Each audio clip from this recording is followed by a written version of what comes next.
A world worth protecting. अध्याय 281, दिव्य आयुध लाल तारा। उसी समय कहीं जमीन के नीचे चांद के अंधेरे हिस्से के केंद्र से एक गर्जना सभी दिशाओं में फैल रही थी और आकाश में गूंज रही थी। ध्वनि तरंगें बन रही थीं और वे पूरे चांद में फैल गईं। इस ध्वनि ने सभी को आश्चर्यचकित कर दिया। जब ये किसी के कानों तक पहुंचती थी तो वह स्पष्ट रूप से उदासी की एक अवर्णनीय भावना महसूस कर सकता था। ये किसी के जीवन के अंत में अंतिम चीख की तरह था, जैसे कि कोई अपने प्रियजनों को आखिरी बार देखने के लिए अपनी आंखें खोलने के लिए मजबूर हो रहा हो। यह एक तरह की उदासी थी जैसे किसी के घर को नष्ट होते देखना जबकि वे बच गए हों। ये वह उदासी थी जो पागलपन के साथ होती थी जब किसी के पास बदला लेने की ताकत नहीं होती थी। जिस क्षण ध्वनि उत्पन्न हुई, पूरा चांद हिल गया और यह कहने की जरूरत नहीं थी कि इस पर बने विभिन्न गुटों के ठिकानों के लिए यह अनावश्यक था। सबसे मजबूत कंपन को महसूस करने वाले लोग फेडरेशन के अभिजात वर्ग के लोग थे, जो संघ के अध्यक्ष डुआन मुके के नेतृत्व में सरणी गठन की सीमाओं के बाहर सरणी गठन पर हमला कर रहे थे। जब उन्होंने गड़गड़ाहट की आवाज़ सुनी तो वे सभी हैरान रह गए। उनमें से कुछ तो आश्चर्य से चिल्लाने भी लगे, क्या नाइट इम्मोर्टल किंग जाग गया है? यह आवाज़ पिछली बार जब इसे जगाया गया था उसकी तुलना में यह आवाज़ और भी भयावह है। हे भगवान, क्या ये बहुत पहले मर नहीं गया था और एक निष्क्रिय लाश बन गया था? क्या यह अभी भी खुद को प्रशिक्षित करने में सक्षम था? यह इसकी साधना का पुनरुद्धार है। हर बार जब नाइट इम्मोर्टल किंग नींद में गिरता है तो इसकी साधना आंशिक रूप से बहाल हो जाती है। सरणी गठन के बाहर के लोग बेहद हैरान थे। फेडरेशन के अध्यक्ष डुआन मुके की आंखों से एक चमकदार चमक देखी जा सकती थी। उनकी सांसें थोड़ी तेज हो गईं और उनकी आंखों में दृढ़ संकल्प की झलक दिखाई दी। उन्होंने अपना दाहिना हाथ उठाया और पकड़ लिया। आओ, उस शब्द को कहते ही चारों तरफ से एक लहर उभरने लगी। धरती पर फेडरेशन सिटी के भीतर डुआन मुके की मूर्ति से एक चमकदार फ्लैश चमका, जिससे एक प्रकाश की किरण बनी जो आसमान में चली गई। ये देखा जा सकता था कि प्रकाश की किरण के भीतर एक उड़ता हुआ खंजर था। उड़ते हुए खंजर का हर हिस्सा लाल था। जब ये दिखाई दिया तो आसमान में एक जोरदार धमाका हुआ जो खून के रंग का हो गया। सारी वनस्पति, सारी संरचना और स्वर्ग और धरती के बीच की हर चीज उस पल में एक लाल रंग में लिपटी हुई थी। एक बेहद प्रभावशाली वाइब भी फैल रहा था, मानो यह अब तक की सबसे शक्तिशाली शक्ति हो। जीवन के सभी रूप, चाहे उनकी खेती का स्तर कुछ भी हो, इसे महसूस कर सकते थे। दुनिया में कहीं भी किसी को भी उसी पल इसकी प्रार्थना करने की अदम्य इच्छा महसूस होगी। जिसकी जनता इतनी ईमानदारी से प्रार्थना कर रही थी, वह फेडरेशन में एकमात्र दिव्यायुध था। इसका नाम था रेड स्टार। तारों से भरे आसमान में साफ देखा जा सकता था कि उस समय धरती का हर संभावित हिस्सा पलक झपकते ही लाल रंग में रंग गया था। उसके बाद उड़ता हुआ खंजर तेज गति से आसमान की ओर बढ़ा। उसके पीछे एक लाल तूफान की तरह एक चमकदार लाल चमक थी, जैसे कि वह धरती से निकल रहा हो। इसका लक्ष्य स्थान चांद था। अधिक विशेष रूप से ये संघ के अध्यक्ष डुआन मुके की ओर बढ़ रहा था, जिसने अब अपनी भुजाएं ऊपर उठाई हुई थीं। सरणी संरचना के बाहर हर कोई हड़बड़ा गया। जैसे ही डुआन मुके ने निर्णायक रूप से दिव्य आयुध को बुलाया, चांद के अंधेरे हिस्से में गहरी भूमिगत सुरंगों के भीतर कोई व्यक्ति अपनी बुद्धि से डर गया। काले वस्त्र पहने एक मध्यम आयु वर्ग के व्यक्ति के रूप में विशाल वृक्ष की मानवीय अभिव्यक्ति ने तुरंत अपना दाहिना हाथ वापस खींच लिया और पीछे हट गया। उसे डर था कि अगर वह वांग बाओले के आदेश और नाइट इम्मोर्टल किंग की तीखी दहाड़ से अपने होश में आने के बाद उसके पास गया तो वह वांग बाओले को उत्तेजित कर देगा। उसी समय वह जोर से चिल्लाया, साथी दाववादी वांग, जल्दबाजी मत करो, कृपया जल्दबाजी मत करो, चलो इस पर शांति से चर्चा करते हैं। वांग बाओले ने कभी नहीं सोचा था कि हरे कमल को अंकुरित करने के लिए प्रेरित करने से नाइट इम्मोर्टल किंग इतनी दृढ़ता से उत्तेजित हो सकता है। इसलिए उसने जल्दी से हरे कमल को स्थिर किया। जैसे ही नाइट इम्मोर्टल किंग की दहाड़ धीमी हुई, उसने घबराए हुए काले वस्त्र पहने मध्यम आयु वर्ग के आदमी की ओर देखा जो विशाल पेड़ से बना था। अब फल 3 पक्षों में नहीं बटेगा, हम सिर्फ 2 हैं। मैं ज्यादा कुछ नहीं मांगता क्योंकि मुझे बस इसका आधा हिस्सा चाहिए। विशालकाय पेड़ से बने काले वस्त्र पहने अधेड़ व्यक्ति ने वांग बाओले को गहराई से देखा। उसके मन में वांग बाओले की गहरी छाप थी। भले ही वह छाप उन लोगों से मिली थी जिन्हें उसने आत्मसात किया था, लेकिन यह उसके प्रत्यक्ष अनुभव से अलग नहीं थी। शुरू में उसने वांग बाओले को सीधे मारने की योजना बनाई थी। हालांकि अभी जब वांग बाओले ने ऐसी क्षमताएं प्रदर्शित की जो उसके लिए खतरा थीं, तो उसके पास ऐसा करने की अनिच्छा के बावजूद अनुरोध स्वीकार करने के अलावा कोई विकल्प नहीं था। वास्तव में वह और समय बर्बाद नहीं कर सकता था। विशालकाय पेड़ से बने काले वस्त्र पहने अधेड़ व्यक्ति ने गहरी सांस ली और अनिच्छा से अपना सिर हिलाया। उसने अपना दाहिना हाथ उठाया और सीधे फल पर दबाया। इससे उसके रोंगटे खड़े हो गए। उसने तुरंत उसे अवशोषित करना शुरू कर दिया, बिना वांग बाओले पर और ध्यान दिए। वान बाओले ने अपनी आंखें सिकोड़ लीं, उसी तरह अपना हाथ ऊपर उठाया और उसे फल पर दबाया। इस दौरान उसकी नज़र काले वस्त्र पहने उस अधेड़ व्यक्ति पर थी जो विशालकाय पेड़ से बना था। उसके शरीर के भीतर भक्षण करने वाला बीज सक्रिय हो गया और मुक्त हो गया, और तुरंत एक आश्चर्यजनक चूषण बल वान बाओले की हथेली से बह निकला क्योंकि उसने फल को अवशोषित कर लिया। फल जोरदार तरीके से कंपन करने लगा। एक अदृश्य गुहा बनती हुई दिखाई दी क्योंकि जीवन के चिपचिपे प्रवाह की धाराएं लगातार और तुरंत फल से निकल रही थीं, जो वान बाओले की ओर बह रही थीं और फिर उनके शरीर और भक्षण करने वाले बीज में समा गईं। वान बाओले का शरीर कांप उठा। उसने तुरंत महसूस किया कि कुछ गड़बड़ है, क्योंकि जीवन का अत्यंत चिपचिपा प्रवाह भक्षण करने वाले बीज द्वारा दो भागों में विभाजित हो गया था। एक भाग जीवन के चिपचिपे प्रवाह के रूप में बना रहा, जबकि दूसरा भाग काली ओस की बूंदों से बना था।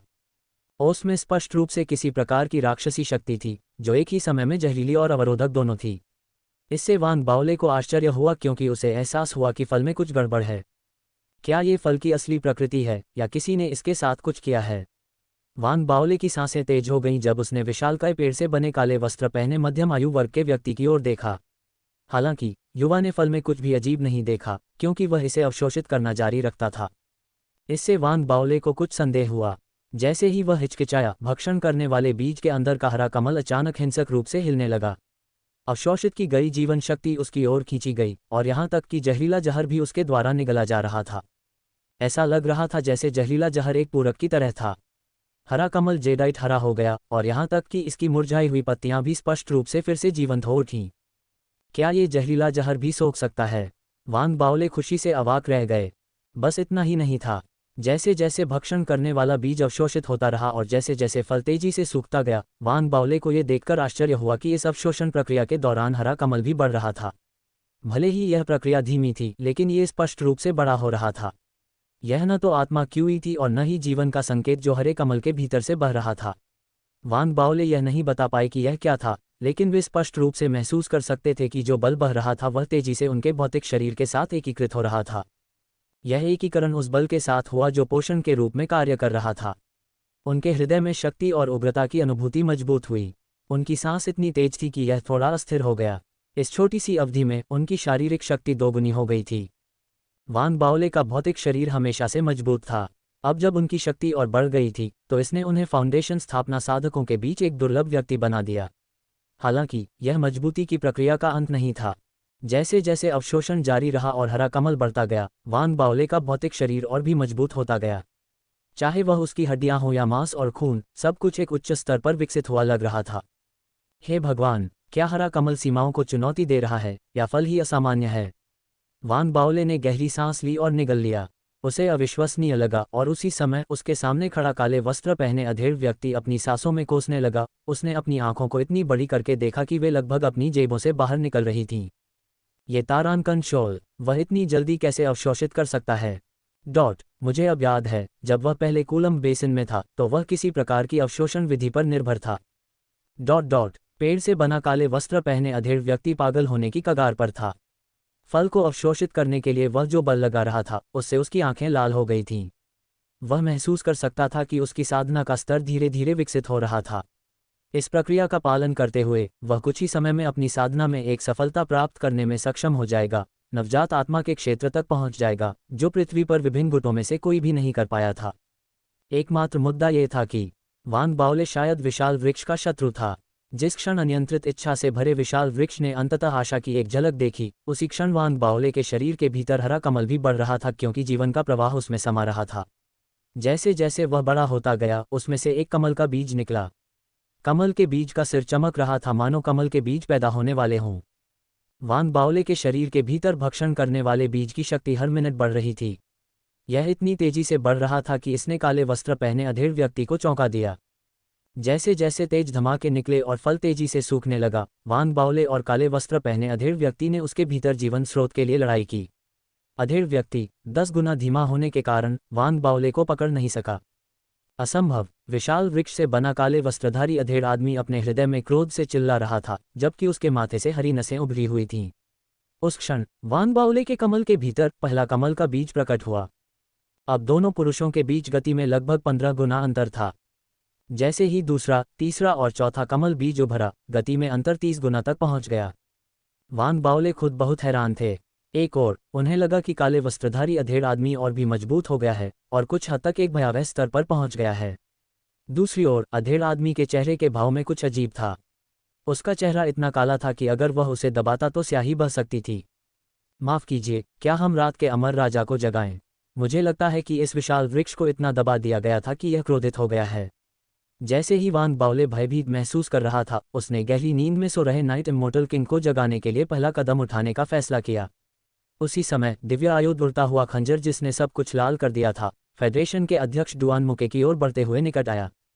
जैसे ही उसने एक पूरा चक्कर लगाया और आसमान में एक खूनी चमक पैदा की, वह मिस्टिक लूना दायरे के सरनी गठन की ओर बढ़ गया। ये तब तक करीब और करीब आता गया जब तक कि यह मिस्टिक लूना दायरे पर सरनी गठन से संपर्क नहीं कर गया। धमाका! लाल सितारा पृथ्वी से तेज गति से यात्रा करते हुए अपने साथ एक खूनी लाल चमक लेकर निकट आ गया। ये रहस्यमय लूना दायरे के सरनी गठन के ठीक ऊपर तारों वाले आसमान से गुजरा। सरनी गठन, जिसे संघ के अभिजात वर्ग ने बड़े पैमाने पर तोड़ दिया था, अब हमला किया जा रहा था। आकाश की सूरत बदल गई क्योंकि चारों तरफ तेज धमाका फैल गया। दूर से देखने पर कोई देख सकता था कि चांद तारों से भरे रात के आसमान में तैर रहा था। जैसे ही लाल सितारा नीचे उतरा, एक लाल चमक ने तुरंत पूरे चांद को ढक लिया। इसके बाद चांद से कांच के टूटने जैसी एक चटकने वाली आवाज आई। ऐसा लगा जैसे स्वर्ग और धरती लाखों टुकड़ों में टूट रहे हों। सभी दिशाओं में असंख्य टुकड़ों के फटने में बस एक छोटा सा पल लगा। पूरा चांद कंपन कर रहा था और उसी पल उस पर सरनी गठन तुरंत नष्ट हो गया। यह अंत नहीं था। जैसे ही मिस्टिक लूना दायरे का व्यूह रचना टूटा, विभिन्न गुटों के कुलीन लोग बहुत हैरान हुए और आगे बढ़ने वाले थे। हालांकि रेड स्टार आगे बढ़ गया, नष्ट हो चुके व्यूह रचना में घुस गया और एक लंबा इंद्रधनुष बनाते हुए मिस्टिक लूना दायरे के अंधेरे पक्ष पर प्रतिबंधित क्षेत्र की ओर बढ़ा। यह एक रक्त रंग के शूटिंग स्टार की तरह था जिसने सभी को चौंका दिया। फेडरेशन के अध्यक्ष और विभिन्न गुटों के सभी अन्य कुलीन लोग वहां पहुंचे। वे एक साथ इकट्ठे हुए और अपने अपने शिष्यों की तलाश करने के बजाय चंद्रमा के अंधेरे पक्ष की ओर भागे। उसी समय जिस समय व्यूह रचना नष्ट हुई, चंद्रमा के अंधेरे पक्ष की गुफाएं जोर से हिल रही थीं। पेड़ से बना काले वस्त्र पहने मध्यम आयु का व्यक्ति इतना भयभीत और चिंतित था कि उसकी आंखें लाल हो गईं। उसने महसूस किया कि व्यूह रचना टूट गई है और एक मारक शक्ति तेजी से आ रही है। साथ ही उसने महसूस किया कि विभिन्न गुटों के सभी कोर फॉर्मेशन दायरे के कुलीन लोग उसी क्षण उसके पास आ रहे थे। यह उसकी मूल योजना से बिल्कुल अलग था। शुरू से ही उसका एक ही लक्ष्य था और वह था फल। हालांकि वह जानता था कि इसे प्राप्त करना बेहद मुश्किल था। यहाँ तक कि चांद पर प्रवेश करना भी एक चुनौतीपूर्ण कार्य था। आखिरकार मिस्टिक लूना दायरे की सरनी संरचना ऐसी चीज नहीं थी जिसे वह तोड़ सकता था। यह असंभव था, भले ही उसका मूल वृक्ष चांद पर था। जब तक कोई उसके साथ सहयोग और काम नहीं करता, तब तक उसे मिस्टिक लूना दायरे की सरनी संरचना को नियंत्रित करने का अवसर नहीं मिलता। इसलिए फल प्राप्त करने के लिए पूरी प्रक्रिया में सही समन्वय होना चाहिए था। इसने उसे विभिन्न गुटों के बीच घुलने मिलने की एक जोखिम भरी साजिश शुरू कर दी। हालांकि गुटों ने उसका इस्तेमाल किया, लेकिन वह उनका फायदा भी उठा रहा था ताकि जब विभिन्न गुट एक दूसरे पर नजर रखें तो वह फल के जीवन स्रोत को अधिकतम सीमा तक अवशोषित कर सके और आगे बढ़ सके और एक नवजात आत्मा दायरे का साधक बन सके। एक बार जब वह एक नवजात आत्मा क्षेत्र साधक बन गया तो उसे अब किसी भी चीज से डरने की जरूरत नहीं होगी। फिर वह रात के अमर राजा को उत्तेजित कर सकता था और उसे जगाकर चांद पर अराजकता पैदा कर सकता था। वह घात लगाने के लिए सही समय खोजने के लिए या तो छोड़ सकता था या छिप सकता था। एक नवजात आत्मा क्षेत्र साधक के पास जो साधना का स्तर होता है, वह उसे दुर्जय बनाता है यदि वह कोर फॉर्मेशन क्षेत्र साधक पर घात लगाता है। भले ही डुआन मुके के पास दिव्य आयुध था, लेकिन उसे विश्वास था कि वह डुआन मुके को उसकी बुद्धि के अंत तक धकेल सकता है और इस प्रक्रिया में उसे मार भी सकता है। इस तरह के परिदृश्य के लिए विस्तृत योजना की आवश्यकता होती है और इसमें कई बलिदान शामिल होते हैं ताकि यह पूरी तरह से सही तरीके से हो सके। आखिरकार डुआन मुके एक बेहद चालाक व्यक्ति था जिससे उसे धोखा देना मुश्किल था। इसलिए उसने फेडरेशन के साथ जाने का नाटक किया, उन्हें 5 पीढ़ी के स्काई कबीले और गैलेक्टिक डस्क संप्रदाय का नरसंहार करने में मदद की और उनके खिलाफ सबूत भी दिए। बेहद चुनौतीपूर्ण प्रक्रिया ने आखिरकार उसे हमला करने का मौका दिया। हालांकि जब गैलेक्टिक डस्क संप्रदाय के स्वामी ने उस अवसर को नष्ट कर दिया, तो उसने संघ को त्यागने और इसके बजाय गैलेक्टिक डस्क संप्रदाय के साथ काम करने का विकल्प चुना। हालांकि जैसे ही स्थिति बदली, वांग बाओले, जो एकमात्र फाउंडेशन स्थापना क्षेत्र साधक था, प्रकट हुआ। इसके बावजूद विशाल वृक्ष नेसेंट सोल क्षेत्र तक पहुंचने के लिए उसका साथ दिया। इसने वांग बाओले के साथ सहयोग किया और उसके साथ समझौता करने के बाद अवशोषण प्रक्रिया शुरू की। उसने शुरू में सोचा था कि कोर फॉर्मेशन दायरे को पूर्ण करने वाले व्यक्ति के रूप में फल को अवशोषित करना बहुत तेजी से किया जा सकता है, ताकि वह डुआन मुके को कुछ गड़बड़ होने का एहसास होने और उसे रोकने की कोशिश करने से पहले ही नवजात आत्मा क्षेत्र बन सके। हालांकि अंत में उसे उन्माद की स्थिति में एहसास हुआ कि वान बाओले खुद से ज्यादा तेजी से इसे अवशोषित कर रहा था। इससे कोई फर्क नहीं पड़ता कि यह सिर्फ गति में अंतर था। इसके बजाय चूंकि फल के भीतर एक सीमित जीवन स्रोत था, इसलिए वान बाओले जितनी तेजी से और जितनी ज्यादा मात्रा में अवशोषित करेगा उसके लिए उतना ही कम बचेगा। ये सीधे उसकी प्रगति की गति को प्रभावित करेगा। ये देखकर कि यह मामला था, पेड़ से बना काले वस्त्र पहने मध्यम आयु वर्ग का व्यक्ति लाल आंखों से चिंतित हो गया। वह नवजात आत्मा क्षेत्र साधक बनने के बहुत करीब था, और अगर वह कदम दर कदम आगे बढ़ता तो बहुत लंबा समय लग जाता। उसके पास केवल एक ही विकल्प था कि वह वान बाओले को पूरा निगल जाए। जहां तक नाइट इम्मोर्टल किंग को जगाने की बात है, उसने सोचा कि भले ही वान बाओले ऐसा करने में सक्षम था, फिर भी इसके लिए कुछ समय की आवश्यकता थी। इसलिए नाइट इम्मोर्टल किंग के लिए तुरंत जागना असंभव था। वह पहले जोखिम लेने के लिए तैयार नहीं था, लेकिन अब उसके पास ऐसा करने के अलावा कोई विकल्प नहीं था। इसलिए बहुत दृढ़ संकल्प के साथ उसने अपना सब कुछ झोंक दिया और वान बाओले की दिशा में आगे बढ़ा। हालांकि जिस क्षण उसने अपना दिल लगाया और जैसे ही पांचवां कमल का बीज वान बाओले के शरीर में दिखाई दिया, फल पूरी तरह से सूख गया। नहीं, इस दृश्य ने काले वस्त्र पहने मध्यम आयु वर्ग के व्यक्ति को चौंका दिया, जो अपना हमला शुरू करने वाला था, और वह गुस्से में फट गया। क्या यह मेरे खिलाफ नहीं जा रहा है? अवशोषण दर सच होने के लिए बहुत तेज है। वान बाओले भी हैरान था। वास्तव में पांचवां कमल का बीज दिखाई देने के बाद इसकी गति केवल प्रारंभिक दर से 5 गुना नहीं थी, बल्कि उससे कई गुना अधिक थी। अवशोषण और निगलने की दर पहले से ही सीमा पर थी। अब विशाल वृक्ष को क्रोध से पागल होते देख वान बाओले तुरंत पीछे हट गया और अपने हाथों में पकड़े हुए मिस्टिक ट्रेस बीड्स को कुचल दिया। अपने हरे कमल पर दमन और मिस्टिक ट्रेस फॉग की टेलीपोर्टेशन शक्ति को छोड़ते हुए उसने अपने शरीर के भीतर हरे कमल को जोर से हिला दिया। जागो, जागो, जागो। जैसे ही मन का टूटा और कोहरा उसे घेरने के लिए फैल गया, विशाल वृक्ष से बना काले वस्त्र पहने मध्यम आयु का आदमी गुस्से में दहाड़ते हुए तेजी से आगे बढ़ा। उसने चूसा और तुरंत वान बाओले के चारों ओर का कोहरा विशाल वृक्ष के मुंह में समा गया, इससे पहले कि वह टेलीपोर्टेशन फंक्शन को सक्रिय कर सके। विशाल वृक्ष हिल गया और उसने वान बाओले की ओर हाथ बढ़ाया।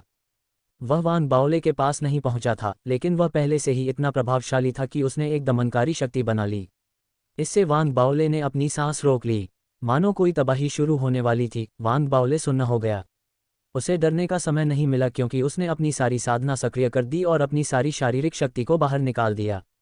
उसने अपने लगभग सभी दिव्य खजाने भी निकाल लिए और अपने हाथों में धार्मिक हथियार ले लिया। उसने उसे लहराया और खुद को रोकने की कोशिश की। एक जोरदार धमाका हुआ और काले वस्त्र पहने अधेड़ उम्र के आदमी के हाथों से एक अवर्णनीय रूप से शक्तिशाली बल फूट पड़ा, जिसने एक तूफान का रूप ले लिया, जिसने अपने रास्ते में आने वाली हर चीज को नष्ट कर दिया और आगे बढ़ गया। जब यह वान बाओले से टकराया तो वह दिव्य खजाना जिससे वह खुद को बचाने के लिए इस्तेमाल कर रहा था, पूरी तरह से टूट गया। उसके मुंह से चमकीला लाल खून बहने लगा और उसका शरीर हिंसक रूप से कांपने लगा। यहाँ तक कि धार्मिक हथियार भी उस बल का विरोध करने में असमर्थ थे। जैसे ही जोरदार धमाका हुआ, वान बाओले का शरीर विशाल पेड़ से चिपक गया। वान बाओले की आंखों में क्रूरता की झलक दिखाई दी। वह जोर से दहाड़ते हुए घूरता रहा, अपने शरीर में म्यान को निकाला और खुद को बचाने के लिए उसका इस्तेमाल किया। काले और बैंगनी मच्छर, अगर तुम दोनों नहीं निकले तो हम सब मर जाएंगे। जैसे ही वान बाओले चिल्लाया, विशालकाय पेड़ तेजी से आ रहा था और म्यान पर उतरने वाला था। तुरंत म्यान चमक उठा और बैंगनी मच्छर पहली बार बाहर आया। वह दुखी और कुछ हद तक आक्रोशित लग रहा था। अनिच्छा से वह विशालकाय पेड़ की ओर बढ़ा। जब उन्होंने संपर्क किया तो काले वस्त्र पहने मध्यम आयु वर्ग के व्यक्ति ने पीछे हटते हुए दर्द से चीखना शुरू कर दिया। उसका दाहिना हाथ तुरंत बैंगनी हो गया और बैंगनी रंग तेजी से फैल गया। जिस भी क्षेत्र से वह गुजरा वह सड़ने लगा। वान बाओले चौंक गया। बैंगनी मच्छर को आलस से लौटते देख उसने ज्यादा नहीं सोचा और अपना म्यान संभाले रखा। उसे विशाल पेड़ द्वारा रोके जाने का डर था और उसने अपने सभी मिस्टिक ट्रेस बीड्स को निकालने का फैसला किया, उन सभी को एक साथ कुचलकर कोहरा छोड़ने का फैसला किया। उसका शरीर धुंधला हो गया क्योंकि उसे टेलीपोर्ट किया जाने लगा। उसी समय उसने अपने पेट में घूंसा मारा, अपने शरीर में खेती को सक्रिय करते हुए हरे कमल को हिलाया। फिर उसने हरे कमल को एक बार फिर हिलाया, हरे कमल को बहुत जोर से हिलाया। वान बाओले, विशाल पेड़ गुस्से से चिल्लाया जब उसने देखा कि वान बाओले भागने वाला था। उसने पागलों की तरह बाहर निकलते हुए जहर को फैलने से रोका। वह वान बाओले को जाने से रोकने के लिए कोहरे को सोखना चाहता था।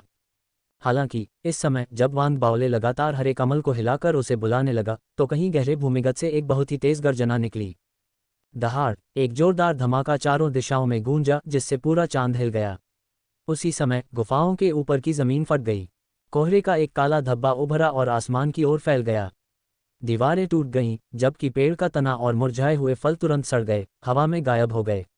उसी समय गुफा के आधे आकार का एक बड़ा काला हाथ जमीन से उभरा, जमीन को पकड़ते हुए बाहर निकलने के लिए संघर्ष कर रहा था। सभी दिशाओं में खटपट की आवाजें गूंज उठीं। ऐसा लग रहा था जैसे पहले से संयमित एक सर्वोच्च प्राणी का जन्म हुआ हो। एक अवर्णनीय बल और उन्माद की लहर जो जीवन को नष्ट करने में सक्षम लग रही थी, आसमान की ओर फूट पड़ी, जिससे चांद हिंसक रूप से हिल गया और तारों वाले आकाश में लहरें पैदा हुईं। बल बस आश्चर्यजनक था। उसी समय काले वस्त्र पहने मध्यम आयु वर्ग के व्यक्ति पर सबसे अधिक प्रभाव पड़ा और उसके चेहरे से पता चल रहा था कि वह कितना भयभीत था। अब उसे वान बाओले को पकड़ने की कोई परवाह नहीं थी। वह तुरंत बाहर निकल गया, उसका सिर दीवारों से टकरा रहा था। एक जोरदार धमाके के साथ वह पत्थर की परत को तोड़ता हुआ आसमान की ओर बढ़ा। वह क्रोधित था, लेकिन उसके पास पागलों की तरह भागने के अलावा कोई विकल्प नहीं था। वान बाओले अब सदमे की स्थिति में था। रहस्यमयी ट्रेस फॉग उसके शरीर को घेर रहा था, क्योंकि बड़े हाथ ने उसे जोर से पकड़ रखा था। ऐसा लग रहा था कि एक बड़ी आकृति गहरी खाइयों से बाहर निकली है और उसी पल वान बाओले गायब हो गया, उसे टेलीपोर्ट कर दिया गया था। लगभग उसी क्षण जब वान बाओले वहां से चले गए, धरती हिल गई और चांद के अंधेरे पक्ष पर प्रतिबंधित क्षेत्र में स्थित गुफा फट गई। चारों तरफ से मिट्टी और रेत गिरने लगी और जमीन में एक विशाल खाई दिखाई देने लगी। आसमान में अब एक लाल रंग की चमक थी जो समुद्र जितनी चौड़ी थी और एक आश्चर्यजनक गति से दिखाई दे रही थी। ये सीधे उस जगह पर गिरी जहां चांद के अंधेरे पक्ष के प्रतिबंधित क्षेत्र में गहरी खाई थी।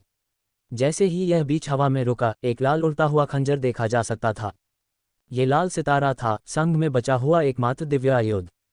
इसके उभरने से आसमान और धरती लाल हो गई, यहाँ तक कि जंगल भी लाल रंग में रंग गए। एक अवर्णनीय दमनकारी शक्ति भी थी जो दिव्य आयुध द्वारा लगातार तरंगों के रूप में छोड़ी जा रही थी। भले ही ये केवल हथेली के आकार का था, यह एक भव्य ज्वालामुखी की तरह था। एक बार जब यह फट गया तो यह स्वर्ग और पृथ्वी को झकझोरने में सक्षम था। ऐसा इसलिए था क्योंकि इससे फैलने वाली भयावह लहरें पूरे चंद्रमा को हिला देने के लिए पर्याप्त थीं। ऐसा लग रहा था मानो इसके सामने हर धार्मिक आयुध मुरझा जाएगा, इससे मुकाबला करने में असमर्थ। ऐसा इसलिए था क्योंकि यह एक धार्मिक आयुध था, या अधिक विशेष रूप से धार्मिक आयुधों का देवता। यहाँ तक कि संघ का अध्यक्ष भी इसकी शक्तियों का केवल एक हिस्सा ही इस्तेमाल कर सकता था। निस्संदेह संघ में कोई भी सच्चा स्वामी जो इसकी क्षमता को पूरी तरह से उजागर कर सके अब तक नहीं उभरा था। जब ये प्रकट हुआ तो जंगल तुरंत मृत सन्नाटे से भर गया।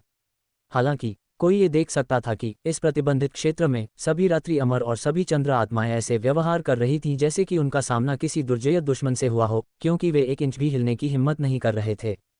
प्रतिबंधित क्षेत्र के बाहर अभी भी कई साधक थे, उनमें से अधिकांश 5 पीढ़ी के आकाश कबीले और गैलेक्टिक डस्क संप्रदाय के शिष्य थे।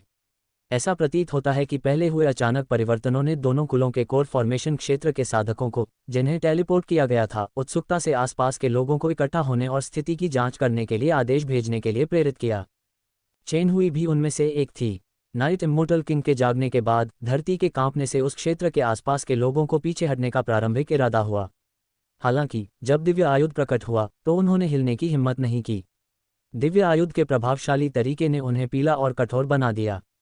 भूमिगत गहरी खाई में जहां राक्षसी कंपन सभी दिशाओं में फैल रही थी और एक दूसरे से टकराने वाली धातु की जंजीरों की आवाजें लहरों में उभर रही थी, एक विशालकाय आकृति धीरे धीरे खाई के भीतर चढ़ती हुई दिखाई दी और बाहर रेंगकर अस्तित्व में आने वाली थी। इसके अलावा प्रतिबंधित क्षेत्र से बहुत दूर जंगल में वान बाओले टेलीपोर्ट होने के बाद दिखाई दिए। जैसे ही वह बाहर आया, उसने आसमान में दिव्य आयुध को देखा, साथ ही प्रतिबंधित क्षेत्र से राक्षसी तरंगें भी उभर रही थीं। मैं इतनी कम दूरी पर ही टेलीपोर्ट क्यों हुआ? वान बाओले की खोपड़ी सुन्न हो गई।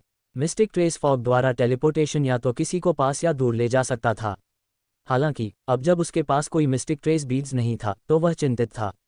वह तुरंत नीचे बैठ गया, अपने आप को छिपाते हुए अपने सिर को ऊपर उठाकर आसमान को देखने लगा। आसमान में भयावह लाल रंग के दिव्यायुध के अलावा जो दुर्घटनाग्रस्त तरंगों पर सवार लग रहा था, जो इसे देखने वाले किसी भी व्यक्ति में तनाव पैदा कर रहा था, कई आकृतियां भी तेजी से आ रही थीं। उनमें से 100 से अधिक थे और वे पास आते ही शोर मचा रहे थे। वे ज्यादातर फेडरेशन के विभिन्न गुटों से कोर फॉर्मेशन क्षेत्र के कुलीन थे। फेडरेशन के अध्यक्ष भी उनमें से एक थे। उनका ध्यान अपने दुश्मन पर केंद्रित था और वे प्रतिबंधित क्षेत्र में खाई को बड़े ध्यान से देख रहे थे। किसी ने कुछ नहीं कहा, लेकिन वे सभी अपनी साधना को सक्रिय कर चुके थे, हमला करने की तैयारी कर रहे थे। जैसे ही लोग खाई पर अपना ध्यान केंद्रित कर रहे थे, गहरी खाई के भीतर से अचानक एक जोरदार धमाका हुआ। उसके बाद राक्षसी आभा का एक घना बादल उभरा, जो सभी दिशाओं में उग्र रूप से फैल गया। दूर से देखने पर ऐसा लग रहा था जैसे काले पंखों की एक बड़ी जोड़ी बन गई हो, जो आसमान को ढक रही हो। जैसे ही गहरी खाई के भीतर से एक विशालकाय आकृति उभरी, पृष्ठभूमि में धातु की जंजीरों की खनक की आवाज आ रही थी। आकृति 1000 फीट से ज्यादा लंबी थी और उसने कवच पहना हुआ था जो पूरी तरह से काला था। इसने भूत का मुखौटा पहना हुआ था और इसकी खुली त्वचा भी काले रंग की थी। यह आकृति बिना बालों वाला एक आदमी था जिसका सिर नीचे झुका हुआ था। जैसे जैसे उसका शरीर हवा में ऊपर उठा, उसके शरीर से जुड़ी 9 धातु की जंजीरें उसके साथ ऊपर उठीं। जैसे जैसे वह ऊपर उठता गया, लंबी होती गईं। जब वह उभरा तो उसमें से लगातार तरंगों के रूप में दमनकारी शक्ति और भयावह कंपन की एक अवर्णनीय भावना निकल रही थी। इससे उसे देखने वाले हर व्यक्ति, जिसमें संघ अध्यक्ष भी शामिल थे, में सहज रूप से भय की प्रबल भावना विकसित हो गई, चाहे उनकी साधना का स्तर कुछ भी हो। ये जीवन के प्राकृतिक क्रम के स्तर पर दमन था, साधना के स्तर में भारी अंतर से उत्पन्न दमन। ऐसा लग रहा था मानो किसी के शरीर की हर कोशिका चीख रही हो, हर किसी की आत्मा कांप रही थी, ठीक वैसे ही जैसे जब कोई आम आदमी किसी देवता से मिलता है। वह पौराणिक रात्रि अमर राजा था, वह शव जो प्राचीन हरे कांस्य तलवार के आगमन के साथ चंद्रमा पर गिर गया था। हालांकि जहां वांग बाओले था, वहां चीजें थोड़ी अलग थीं। उसने कंपन महसूस किया, लेकिन उसके शरीर के अंदर का हरा कमल भी रात्रि अमर राजा के प्रकट होते ही हिंसक रूप से हिलने लगा। ये भावनात्मक लग रहा था और वांग बाओले के लिए वह भावना उदासी और अलग होने की अनिच्छा थी। ऐसा लग रहा था जैसे वह अतीत के किसी दुश्मन से मिल गया हो। जैसे ही वांग बाओले ने हरे कमल के प्रभाव के कारण भावनाओं की बाढ़ महसूस की, संघ के अध्यक्ष सहित आकाश में सभी लोग अपने उच्च स्तर की साधना के बावजूद बेहद घबराए हुए और भयभीत थे। रात के अमर राजा को घेरा जा रहा था, लेकिन डर उसके आसपास के लोगों को था। जैसे ही कवच से ढका हुआ 1000 फीट लंबा विशालकाय शव हवा में उठा, उससे जुड़ी धातु की जंजीरें कस दी गईं। उसने आखिरकार हिलना बंद कर दिया और अपनी जगह पर स्थिर खड़ा रहा। दूर से देखने पर उसके पंखों का निर्माण करने वाला राक्षसी कंपन उसके पीछे के क्षेत्र से एक केंद्र बिंदु से फैल रहा था। अकेले इस विशालकाय काले शव ने एक सच्चे सर्वोच्च प्राणी की तरह दिखाई दिया और पूरे चंद्रमा को मौन में डाल दिया। इस समय संघ के अध्यक्ष डुआन मुके ने एक गहरी सांस ली। दिव्य आयुध की सुरक्षा के साथ वह लाश के पास थोड़ा सा गया। अपनी आंखें बंद करके उसने एक अनोखी विधि के माध्यम से रात्रि अमर राजा से संवाद किया। जैसे जैसे संचार प्रक्रिया आगे बढ़ी, सभी ने घबराहट में अपनी सांसें रोक लीं। वांग बाओले ने जोर से निगल लिया और अपने शरीर में हरे कमल की भावनाओं का विस्तार से अनुभव करना चाहता था, जब अचानक उसने महसूस किया कि कुछ दूरी से एक जोड़ी आंखें उसे घूर रही हैं। जैसे ही नजर उस पर पड़ी, एक परिचित हरकत ने वांग बाओले को अचानक अपना सिर घुमाने पर मजबूर कर दिया। नजर की दिशा का अनुसरण करते हुए उसने देखा कि कोई परिचित व्यक्ति, कोई ऐसा व्यक्ति जो उसकी आंखों में हत्या करने की तीव्र इच्छा पैदा करता है। वह व्यक्ति था चेन हुई। वह पहले से ही फाउंडेशन स्थापना चरण में थी और उसके शरीर से निकलने वाले फाउंडेशन स्थापना क्षेत्र की खेती से संबंधित उतार चढ़ाव वांग बाओले के लिए बेहद परिचित थे, क्योंकि यह उस छोटे तिपाई के बर्तन से उत्पन्न हो रहा था जो कभी उसके पास था। जब दोनों ने नजरें मिलाईं तो चेन हुई असहज दिखी और जल्दी से अपनी नजरें वापस खींच लीं। हालांकि ऐसा लगता है कि उसने कुछ सोचा था, क्योंकि उसने आकाश में गैलेक्टिक डस्क संप्रदाय के बुजुर्गों पर एक त्वरित नजर डाली, जिसमें बूढ़ी महिला शामिल नहीं थी। उसका अभिमानी रवैया फिर से उभर आया और वह अपनी आंखों में ठंड के साथ वांग बाओले को घूरने लगी। ये चेन हुई एक विद्रोह में भाग लिया था और अभी भी मुझे इतने अहंकार से देखने की हिम्मत करता है। वांग बाओले ने अपनी आंखें मूंद लीं। यदि यह संभव होता तो वह चेन हुई पर हमला करके उसे मारना पसंद करता। हालांकि वह कुछ दूरी पर था और आसपास कई अन्य लोग थे। इसके अलावा विशाल काली लाश और दिव्य आयुध द्वारा दी गई दमनकारी शक्ति के साथ वह अनिच्छा से हिलने की हिम्मत नहीं कर सका। हालांकि मारने का उसका इरादा मिनट दर मिनट मजबूत होता गया और उसे बिल्कुल भी दबाया नहीं जा सका।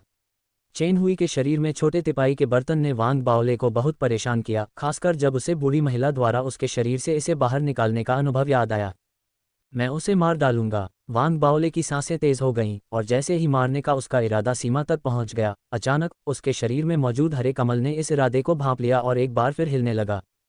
ये हिल गया, लेकिन वांग बाओले हमला करने में कामयाब नहीं हुआ।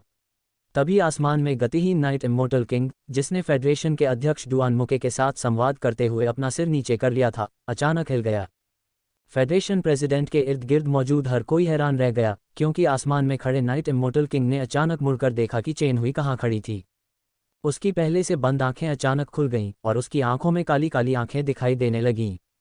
जिस क्षण नाइट इम्मोर्टल किंग ने चेन हुई पर अपनी नज़र डाली, चेन हुई का शरीर जोरदार धमाके के साथ फट गया, कई टुकड़ों में टूट गया और मांस और खून बाहर निकल आया और वह प्रतिक्रिया करने से पहले ही बिखर गया। यहाँ तक कि उसके शरीर में मौजूद छोटी तिपाई भी इसे झेल नहीं पाए और चेन हुई के शरीर के साथ राख में तब्दील हो गई। ये सब इतना अचानक हुआ कि हर कोई सदमे में आ गया। फेडरेशन प्रेसिडेंट सहित कोर फॉर्मेशन दायरे के साधक सभी हैरान रह गए और अपनी साधना को पूरी तरह से शुरू कर दिया। फेडरेशन प्रेसिडेंट का सांस फूलने लगा। उसने दिव्य आयुध को नियंत्रित किया, जिससे लाल तारे की लाल चमक आश्चर्यजनक तरीके से सभी दिशाओं में फैल गई और वह तेजी से बोलने लगा। नाइट इम्मोर्टल किंग, हम एक दूसरे की सीमाओं का उल्लंघन न करने का वादा करते हैं। आज जो कुछ हुआ है उसके लिए मैं तुम्हें स्पष्टीकरण दूंगा। हर कोई अधिकतम संभव स्तर तक घबरा गया था। उनके सिर सुन्न हो गए थे और वे खुद को जवाबी हमले के लिए तैयार कर रहे थे। उसी समय वान बाओले के दिमाग में विचारों की बाढ़ आ गई। उसने जो कुछ भी देखा था उस पर उसे विश्वास नहीं हो रहा था। यह इतना अविश्वसनीय था कि इसने उसे हाइपरवेंटिलेट कर दिया और उसका दिल तेजी से धड़कने लगा। ये कैसी स्थिति है? मुझे चेन हुई को मारने की इच्छा है और इस नाइट इम्मोर्टल किंग ने मेरे लिए उसे नष्ट करने में मदद की। वान बाओले आश्चर्य से अंदर ही अंदर कांप रहा था, क्योंकि वह सोच रहा था कि हरा कमल नाइट इम्मोर्टल किंग को कैसे जगा सकता है और कैसे हरा कमल अचानक हिल गया। उसने तुरंत जांच की और महसूस किया कि अब हरे कमल से अंकुरित बीज के सिर पर एक कमल का बीज कम था, जो पहले 5 से कम था।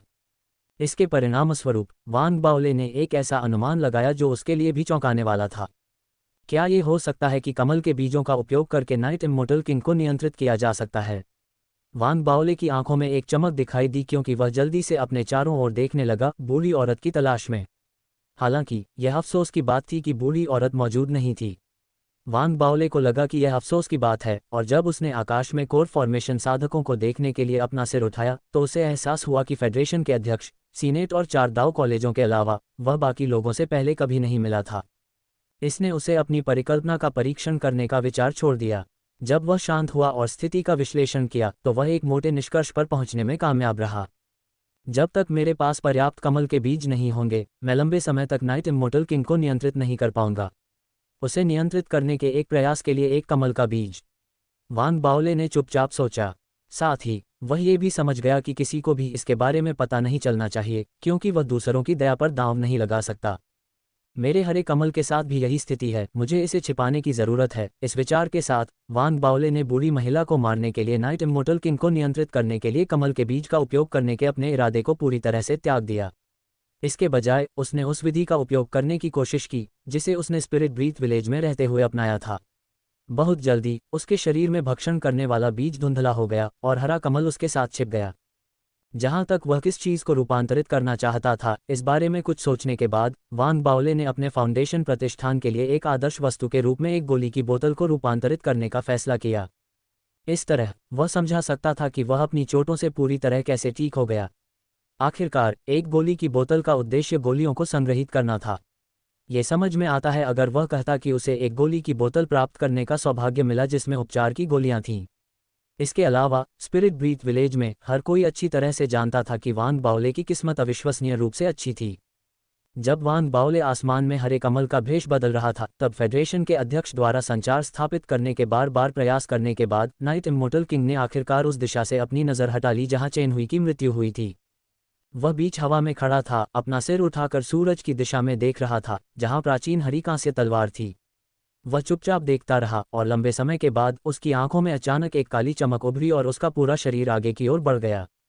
जोरदार धमाके और चांद के हिंसक कंपन के बीच नाइट इम्मोर्टल किंग बाहर निकल गया और उसके साथ जुड़ी 9 धातु की जंजीरें खींच गईं। इसने उसे थोड़ी दूरी तय करने के बाद आगे बढ़ने से रोक दिया। जैसे ही वह रुका, पूरा चांद कंपन में फट गया, जमीन फट गई और बेसिन फट गए। आसमान में जोरदार धमाके गूंज उठे, मानो पूरा चांद उसके खींचने वाले बल के कारण कई फीट आगे बढ़ गया हो। आसमान से देखने पर कोई देख सकता था कि चांद के चारों ओर रात के आसमान में कई लहरें दिखाई दे रही थीं। पूरा चांद हिल रहा था क्योंकि बड़ी दरारें शोर मचाते हुए और लगातार फैल रही थीं। इस दृश्य ने चांद पर मौजूद सभी लोगों को भयभीत कर दिया। संघ के अध्यक्ष ने दिव्य आयुध को और भी अधिक उत्तेजित कर दिया, जिससे सब कुछ स्थिर करने के प्रयास में इसकी लाल चमक एक बार फिर उभर आई। हालांकि नाइट इम्मोर्टल किंग का शरीर पागल हो गया था जब उसे धातु की जंजीरों द्वारा बलपूर्वक वापस पकड़ लिया गया था। वह लगातार संघर्ष कर रहा था, मानो वह धातु की जंजीरों से मुक्त होकर आगे बढ़ना चाहता हो। यदि ऐसा संभव न होता तो ऐसा लगता था कि वह इसके बजाय चंद्रमा को घसीटना पसंद कर सकता था। आसन संकट को देखते हुए नाइट इम्मोर्टल किंग के शरीर पर धातु की जंजीरें अचानक बैंगनी रंग की हो गईं। बैंगनी रंग की चमक धातु की जंजीरों के साथ नाइट इम्मोर्टल किंग की ओर तेजी से बह रही थी, उसे पूरी तरह से घेर रही थी। परिणामस्वरूप नाइट इम्मोर्टल किंग बहुत दर्द में लग रहा था। उसने अपने सिर को ढकने के लिए अपने हाथ उठाए, तीखी और दर्दनाक चीखें मार रहा था। उसकी उस चीख से आसपास का क्षेत्र कंपन करने लगा। उसके आसपास के सच्चे श्वास क्षेत्र के साधक इसे झेलने में पूरी तरह असमर्थ थे और उसी क्षण उनकी खोपड़ी फट गई। यहाँ तक कि फाउंडेशन एस्टेब्लिशमेंट क्षेत्र के साधकों के भी मुंह से खून बह रहा था, जिसमें वांग बाओले भी शामिल थे, जिन्हें अपने शरीर में कुछ हलचल महसूस हुई, जबकि उनके मुंह के कोने से ताज़ा खून बह रहा था। कोर फॉर्मेशन क्षेत्र के साधक पीछे हटने के लिए भागते हुए पीले पड़ गए। ये सब दिव्य आयुध के संरक्षण में हुआ। यदि दिव्य आयुध न होता तो स्थिति अकल्पनीय रूप से बदतर होती।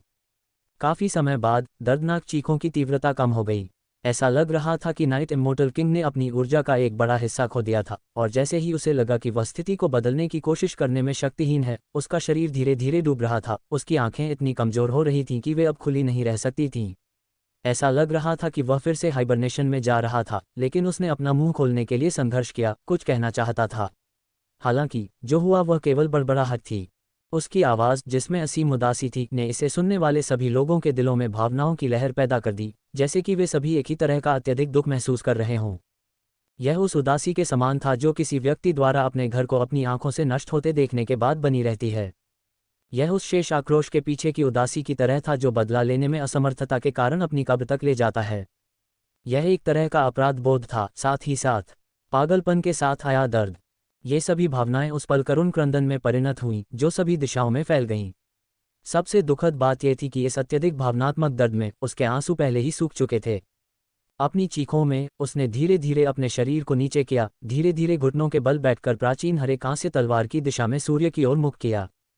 वांग बाओले सहित सभी लोग चुप हो गए, क्योंकि उन्होंने नाइट इम्मोर्टल किंग को देखा, जो घुटने टेकने के बाद सूर्य की दिशा में झुकते रहे, दयनीय रूप से रोते रहे। ये भावना उनके दिलों में भारी थी। जब रोने की आवाज़ें लंबे समय तक गूंजती रहीं, तो एक शब्द सुनाई दिया, हालांकि कुछ अस्पष्ट रूप से। हालांकि ये पृथ्वी पर इस्तेमाल की जाने वाली भाषा नहीं थी और कोई भी इसे समझ नहीं सकता था, सिवाय वांग बाओले के। शायद ये लिटिल मिस्सी की वजह से था, या शायद ये हरे कमल की वजह से था, लेकिन वांग बाओले ने स्पष्ट शब्द को समझ लिया। वह था, मास्टर। नाइट इम्मोर्टल किंग प्राचीन हरे कांस्य तलवार की दिशा में घुटने टेक कर झुक रहा था, जो सूर्य पर थी। अपने रोने और दुख में वह लालसा की भावना, अपराध की भावना, अपनी असंख्य भावनाओं को एक शब्द में समेटे हुए बोला, मास्टर। काफी देर बाद रोने की आवाज़ों के बीच मास्टर शब्द गूंज उठा। नाइट इम्मोर्टल किंग का शरीर धीरे धीरे गहरी खाई में गिर गया, इससे पहले कि वह अंततः पूरी तरह से चुप हो गया। एक पल बिना किसी शब्द के बीत गया। ये सुनिश्चित करने के बाद कि नाइट इम्मोर्टल किंग हाइबरनेशन में चला गया है, फेडरेशन के अध्यक्ष डुआन मुके ने आखिरकार राहत की सांस ली। उसके आसपास के कोर फॉर्मेशन दायरे के साधकों ने भी ऐसा ही किया, और उन्होंने देखा कि फेडरेशन के अध्यक्ष पसीने से भीगे हुए थे। अगर अभी एक भी गलती हुई होती तो उनका अस्तित्व शून्यता की कगार पर पहुंच सकता था। अब यहाँ मामलों को व्यवस्थित करने का समय आ गया है। 3 घंटे बाद, जब आप सभी अपने अपने शिष्यों को ढूंढ लें, तो उन्हें वापस बेस पर लाएं और उन सभी का निरीक्षण करें। निष्कर्ष पर पहुंचने से पहले मुहर नहीं खोली जाएगी और कोई भी नहीं जाएगा। डुआन मुके ने अचानक अपना सिर घुमाया। उसकी निगाह में ठंडक थी, क्योंकि वह उन लोगों की लाशों को देख रहा था जो रात के अमर राजा की चीखों के कारण मर गए थे। उसकी नज़र उन फाउंडेशन एस्टेब्लिशमेंट साधकों पर भी पड़ी जो अभी भी जीवित थे, लेकिन उनके सभी छिद्रों से खून बह रहा था। उसी समय उसने वांग बाओले को देखा और उसे सिर हिलाकर वह मुड़ा और चला गया। उसी समय लोग अपने अपने गुटों के शिष्यों की तलाश में तितर बितर होने लगे। इथरियल दाओ कॉलेज संप्रदाय के भगवान, जो पहले डुआन मुके के पास खड़े थे, वांग बाओले के पास पहुंचे। उनकी आंखें एक जटिल विचार को व्यक्त करती हुई लग रही थीं, जबकि वांग बाओले बिना कुछ कहे चुप रहे। वह अब अज्ञानी ट्रू ब्रीथ क्षेत्र साधक नहीं था जब वह पहली बार मिस्टिक लूना क्षेत्र में प्रवेश किया था। फलों के लिए विशाल वृक्षों की लड़ाई का अनुभव करने और विभिन्न गुटों के बीच बातचीत सुनने के बाद उसे रहस्यमयी लूना क्षेत्र में हुए परिवर्तन पर कुछ हद तक पूरी और सटीक समझ मिल गई थी। ये रहस्यमयी लूना क्षेत्र एक जाल था। उसे यकीन नहीं था कि उसे यह मानना चाहिए कि 4 दाओ कॉलेज इस बारे में पूरी तरह से अनभिज्ञ थे। इथरियल दाओ कॉलेज संप्रदाय के भगवान के पास कुछ कहने के लिए लग रहा था, लेकिन आखिरकार उसने बिना कुछ बोले केवल गहरी सांस ली। वह वान बाओले को ले आया और उसके लिए 4 दाव कॉलेजों में से एक बेस में रहने की योजना बनाई। बहुत जल्दी 4 दाव कॉलेजों के कोर फॉर्मेशन क्षेत्र के साधकों ने अपने अपने गुटों से शिष्यों को लाना शुरू कर दिया।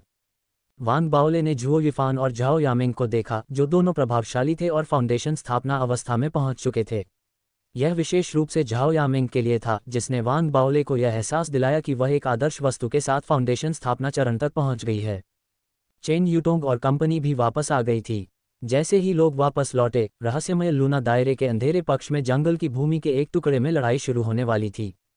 तेज शोर के बीच काले वस्त्र पहने मध्यम आयु वर्ग का व्यक्ति पीला पड़ गया था, क्योंकि वह जल्दी से पीछे हट गया था। उसके सामने जंगल में एक लाल चमक फैल रही थी, और जब उसने उसे पूरी तरह से घेर लिया तो लाल सितारा उसके ग्लैबेला पर दिखाई दिया। डुआन मुके धीरे धीरे जंगल से बाहर निकला। कदम दर कदम वह काले वस्त्र पहने मध्यम आयु वर्ग के व्यक्ति के सामने आया। काले वस्त्र पहने मध्यम आयु वर्ग के व्यक्ति ने डुआन मुके को हैरान होकर देखा, बदला लेने के सभी इरादे छोड़ दिए और आह भरी। कोई आश्चर्य नहीं कि आप उम्मीदवारों के बीच किसी महत्वहीन व्यक्ति के ध्यान का केंद्र बन सकते हैं, अपने सहपाठियों को पीछे छोड़ते हुए फेडरेशन के अध्यक्ष बन सकते हैं। डुआन मुके, मैंने सोचा था कि मुझे नीचे गिराने के आपके पास केवल 2 तरीके हैं, एक वैध और दूसरा गुप्त तरीका, लेकिन ऐसा लगता है कि मैंने आपको कमतर आंका है। आपके पास एक तीसरी रणनीति थी। मुझे नहीं पता कि आपने मुझसे पहले फल कैसे पाया। इसके अलावा आपने इसे जहर भी दिया और उस पर प्रतिबंध भी लगाए। हालांकि इस बार मैं हार मान लेता हूं। फल को गवाह बनाकर बताओ, क्या हुआ? डुआन मुके ने शांति से कहा। काले वस्त्र पहने मध्यम आयु वर्ग के लोग सच उगलते हुए जोर से हंसे। उसने केवल वान बाओले के बारे में विवरण छिपाया, क्योंकि वान बाओले ही फेडरेशन के अध्यक्ष से छुटकारा पाने का एकमात्र साधन था। साथ ही वान बाओले उसके लिए भविष्य में नवजात आत्मा क्षेत्र तक पहुंचने की कुंजी भी था, क्योंकि वान बाओले ने बहुत सारा फल अवशोषित कर लिया था। इसलिए अपने हित के लिए उसे वान बाओले की रक्षा करने की आवश्यकता थी। अभी चंद्रमा के दृश्यमान पक्ष पर एक बेसिन में गैलेक्टिक डस्क सेक्ट के सेक्ट लॉर्ड 9वीं श्रेणी के धार्मिक आयुध का संचालन कर रहे थे, जब उन्होंने एक मध्यम आयु वर्ग के साधक को देखा, जो बिना किसी भावना के एक लंबे काले वस्त्र पहने हुए उनके पास आ रहा था, जो एक समान भयावह 9वीं श्रेणी के धार्मिक आयुध का लंबा भाला लेकर आ रहा था। ली किदाओ, सीनेट के प्रमुख सेनेटर के रूप में आप व्हाइट डियर दाओ कॉलेज के साथ सहयोग क्यों कर रहे हैं? इसके अलावा अगर हम युद्ध करते हैं तो हम दोनों में से किसी की भी जीत सुनिश्चित नहीं है, इसलिए हमें पहले स्थान पर युद्ध करने की क्या आवश्यकता है? गैलेक्टिक डस्क सेक्ट के सेक्ट लॉर्ड ने बोलना शुरू करते ही भौहें सिकोड़ लीं। सेक्ट लॉर्ड जू, हारने वाला हार मान लेगा। चूंकि अब यही स्थिति है, तो आप संतुष्ट क्यों नहीं हैं? अपनी बुद्धि के आधार पर आप समझ गए होंगे कि फल का उपयोग केवल लकड़ी के प्रकार ही कर सकते हैं। यह मानव साधकों के लिए उनकी साधना के संदर्भ में बेकार है। ये केवल उनके शरीर को मजबूत करता है, अन्यथा यह अब तक अस्तित्व में नहीं होता। किसी ने इसे इस तरह से बदल दिया है कि यह आपके जैसे किसी व्यक्ति के लिए भी बेकार होगा जो लकड़ी की तकनीकों में कुशल था और इसका उपयोग नवजात आत्मा क्षेत्र तक पहुंचने के लिए आगे बढ़ने के लिए कर रहा था। गैलेक्टिक डस्क सेक्ट के सेक्ट लॉर्ड चुप हो गए, फिर काफी देर बाद गहरी सांस ली। क्या ये पर्याप्त है कि मैं 50 साल के लिए एकांत में चला जाऊं, उस अवधि में कभी समाज में न उभरूं? ये पर्याप्त नहीं है, कम से कम 60 साल की जरूरत है। जब फेडरेशन के अध्यक्ष डुआन मुके, सेनेटर ली किदाओ, साथ ही विभिन्न गुटों के कुलीन लोग मिस्टिक लूना दायरे में 5 पीढ़ी के स्काई कबीले और गैलेक्टिक डस्क संप्रदाय द्वारा विद्रोह को संभाल रहे थे, 4 दाव कॉलेजों के शिष्य जो मिस्टिक लूना दायरे के मूल्यांकन से गुजर चुके थे, वे सभी दाव कॉलेज के आधार पर एकत्र हुए और उनसे पूछताछ की गई। पूछताछ के लिए सभी को सूची में शामिल किया गया था, सिवाय एक व्यक्ति के। वह व्यक्ति था वान बाओले। शुरू से लेकर अब तक किसी ने भी उसे परेशान नहीं किया या उससे नहीं पूछा कि मिस्टिक दायरे में क्या हुआ था। हालांकि एक प्रमुख बिंदु ये था कि वान बाओले जिस झोपड़ी में रह रहे थे, वह अन्य लोगों के निवास से अलग था। इसमें अधिक गोपनीयता थी और यह अधिक शानदार था, क्योंकि यह मूल रूप से एल्डर के लिए तैयार किया गया विश्राम स्थल था। साथ ही चाहे वे 4 दाव महाविद्यालयों के शिष्य हों जो रहस्यवादी क्षेत्र मूल्यांकन से गुजर चुके थे, या दाव महाविद्यालय फाउंडेशन स्थापना साधक जो पृथ्वी से रहस्यवादी चंद्र क्षेत्र में आए थे, वे सभी 3 दिनों में वान बाओले को अजीब तरह से देखते रहे। उनमें से कई ने तो एक से अधिक बार देखा, और उनकी दृष्टि की गहराई में श्रद्धा और भय की भावना छिपी थी। जाहिर है, वान बाओले ने रहस्यवादी क्षेत्र में जो अनुभव किया था और उसके बाद जो हत्याएं हुई, वे अब रहस्य नहीं थीं। सभी ने सुना था कि कैसे उसने एक कोर फॉर्मेशन क्षेत्र साधक द्वारा क्रूरतापूर्वक खोदे जाने से पहले सही वस्तु प्राप्त की थी, जिसने इस प्रक्रिया में उसके दाव फाउंडेशन को नष्ट कर दिया था। उन्होंने ये भी सुना कि वह फाउंडेशन स्थापना चरण तक पहुंचने में कामयाब रहा था और असंख्य फाउंडेशन स्थापना क्षेत्र साधकों की हत्याओं से रहस्यवादी क्षेत्र को लाल कर दिया था। वह कोई साधारण शिष्य नहीं था, बल्कि धार्मिक आयुध मंडप का उपमंडप प्रमुख था, जो इथरियल दाव कॉलेज में रहते हुए पहले से ही प्रसिद्ध था। वह संघ के अंकुरों में से एक था। इतने शानदार युद्ध इतिहास के साथ, ये स्वाभाविक था कि वह कई लोगों का ध्यान आकर्षित करेगा। वान बाओले ने ये सब ध्यान में रखा और कुछ नहीं कहा और न ही बाहर निकला। वह चुपचाप अपने झोपड़ी के घर में रहा, बाहर अराजक विद्रोह के खत्म होने और 4 दाव कॉलेजों द्वारा उसे स्पष्टीकरण दिए जाने का इंतजार कर रहा था। आखिरकार, वह 4 दाव कॉलेजों का कोई साधारण शिष्य नहीं था। वह धार्मिक आयुध मंडप का उपमंडप प्रमुख था, और भले ही मिस्टिक लूना दायरे में हुई घटना का दूसरों पर ज्यादा असर नहीं हुआ, लेकिन इसने उसे बहुत प्रभावित किया था, जो उसने पहले कभी अनुभव नहीं किया था। बस इसी तरह 2 दिन बीत गए। दूसरी रात मिस्टिक लूना दायरे के अंधेरे हिस्से में जंगल में पीछा किया जा रहा था। भागने वाली बुढ़िया थी जिसने वान बाओले के दाव फाउंडेशन को खोदा था। बुढ़िया का चेहरा पीला पड़ गया था, उसके बाल बिखरे हुए थे। भागते समय उसके मुंह से खून बह रहा था। वह बेजान दिख रही थी, उसकी आंखों में डर साफ झलक रहा था। वह तेजी से मुड़ी और अपने पीछे किसी से बोली, साथी दाववादी ली, मेरी व्याख्या सुनो। तुम्हारी व्याख्या नरक में जाए। वह अपनी बात पूरी भी नहीं कर पाई थी कि उसके पीछे से एक गुस्से भरी दहाड़ निकली। जैसे ही एक आकृति उछली, उसने बुढ़िया को पकड़ लिया और उस पर मुक्कों की बरसात करने लगी। एक जोरदार धमाका हुआ। बुढ़िया ने हमलों का विरोध करना चाहा, लेकिन उसकी कोशिशें बेकार रहीं।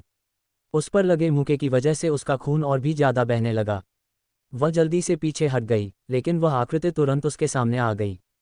यह एक चांदी के बालों वाला बुजुर्ग था, जिसके चेहरे पर गुस्से की ऐसी झलक थी कि आसमान भी जल सकता था। बुजुर्ग के शरीर से पागलपन फूट पड़ा, जिससे वह चलता फिरता ज्वालामुखी बन गया, जो अंधेरी रात में बेहद आकर्षक लग रहा था। जंगल का हर हिस्सा जल रहा था और जमीन गर्मी से काली पड़ गई थी। उसके शरीर से निकलने वाली दमनकारी शक्ति असामान्य रूप से भड़की। यह इतनी जबरदस्त शक्ति थी कि बुजुर्ग महिला इसका विरोध करने में पूरी तरह से असमर्थ थी, और एक बार फिर से ताज़ा खून उगलते हुए चीखने लगी। साथ ही दाववादी ली, इस सब की एक सीमा होनी चाहिए। मैंने बस इतना किया कि उसके दाव फाउंडेशन को नष्ट कर दिया। आपने 2 दिनों तक मेरा पीछा किया है, और आपकी साधना के स्तर के आधार पर आप मुझे तुरंत मार सकते थे। मुझे प्रताड़ित करने का क्या मतलब है? मैं भी एक कोर फॉर्मेशन साधक हूँ, और मेरी अपनी गरिमा है। वान बाओले आपके दाव कॉलेज के शिष्यों में से एकमात्र है। बुढ़िया पागल हो गई थी, और वह पागलों की तरह गुस्से से चिल्ला रही थी। पिछले 2 दिन उसके लिए बुरे सपने की तरह थे। जैसा कि उसने कहा, पूर्व संघ अध्यक्ष ने उसका पीछा किया और उसे हर तरह से प्रताड़ित किया, यहाँ तक कि जानबूझकर उसे भागने दिया और फिर से उसके पीछे पड़ गया। इससे वह पूरी तरह थक गई, उसकी सारी ऊर्जा खत्म हो गई और वह एक जीवित नरक में चली गई। क्या तुम इतना ही सहन कर सकती हो? जब तुम वान बाओले के पीछे पड़ी थी तो तुम्हें ऐसा क्यों नहीं लगा? तुमने किसी और को नहीं, बल्कि वान बाओले को धमकाना चुना, जिसका कोई सीधा रिश्तेदार नहीं है जो कोर फॉर्मेशन साधक हो। क्या इसीलिए तुम उसके साथ इतनी क्रूर और निर्दयी थी, उसे एक खिलौने की तरह व्यवहार कर रही थी? इथरियल दाव कॉलेज के ग्रैंड सुप्रीम एल्डर अपने सिर पर चांदी के बालों से भरे हुए मिलनसार दिखाई दिए। हालांकि जो लोग उसे जानते थे वे जानते थे कि वह बेहद गुस्सैल स्वभाव का था।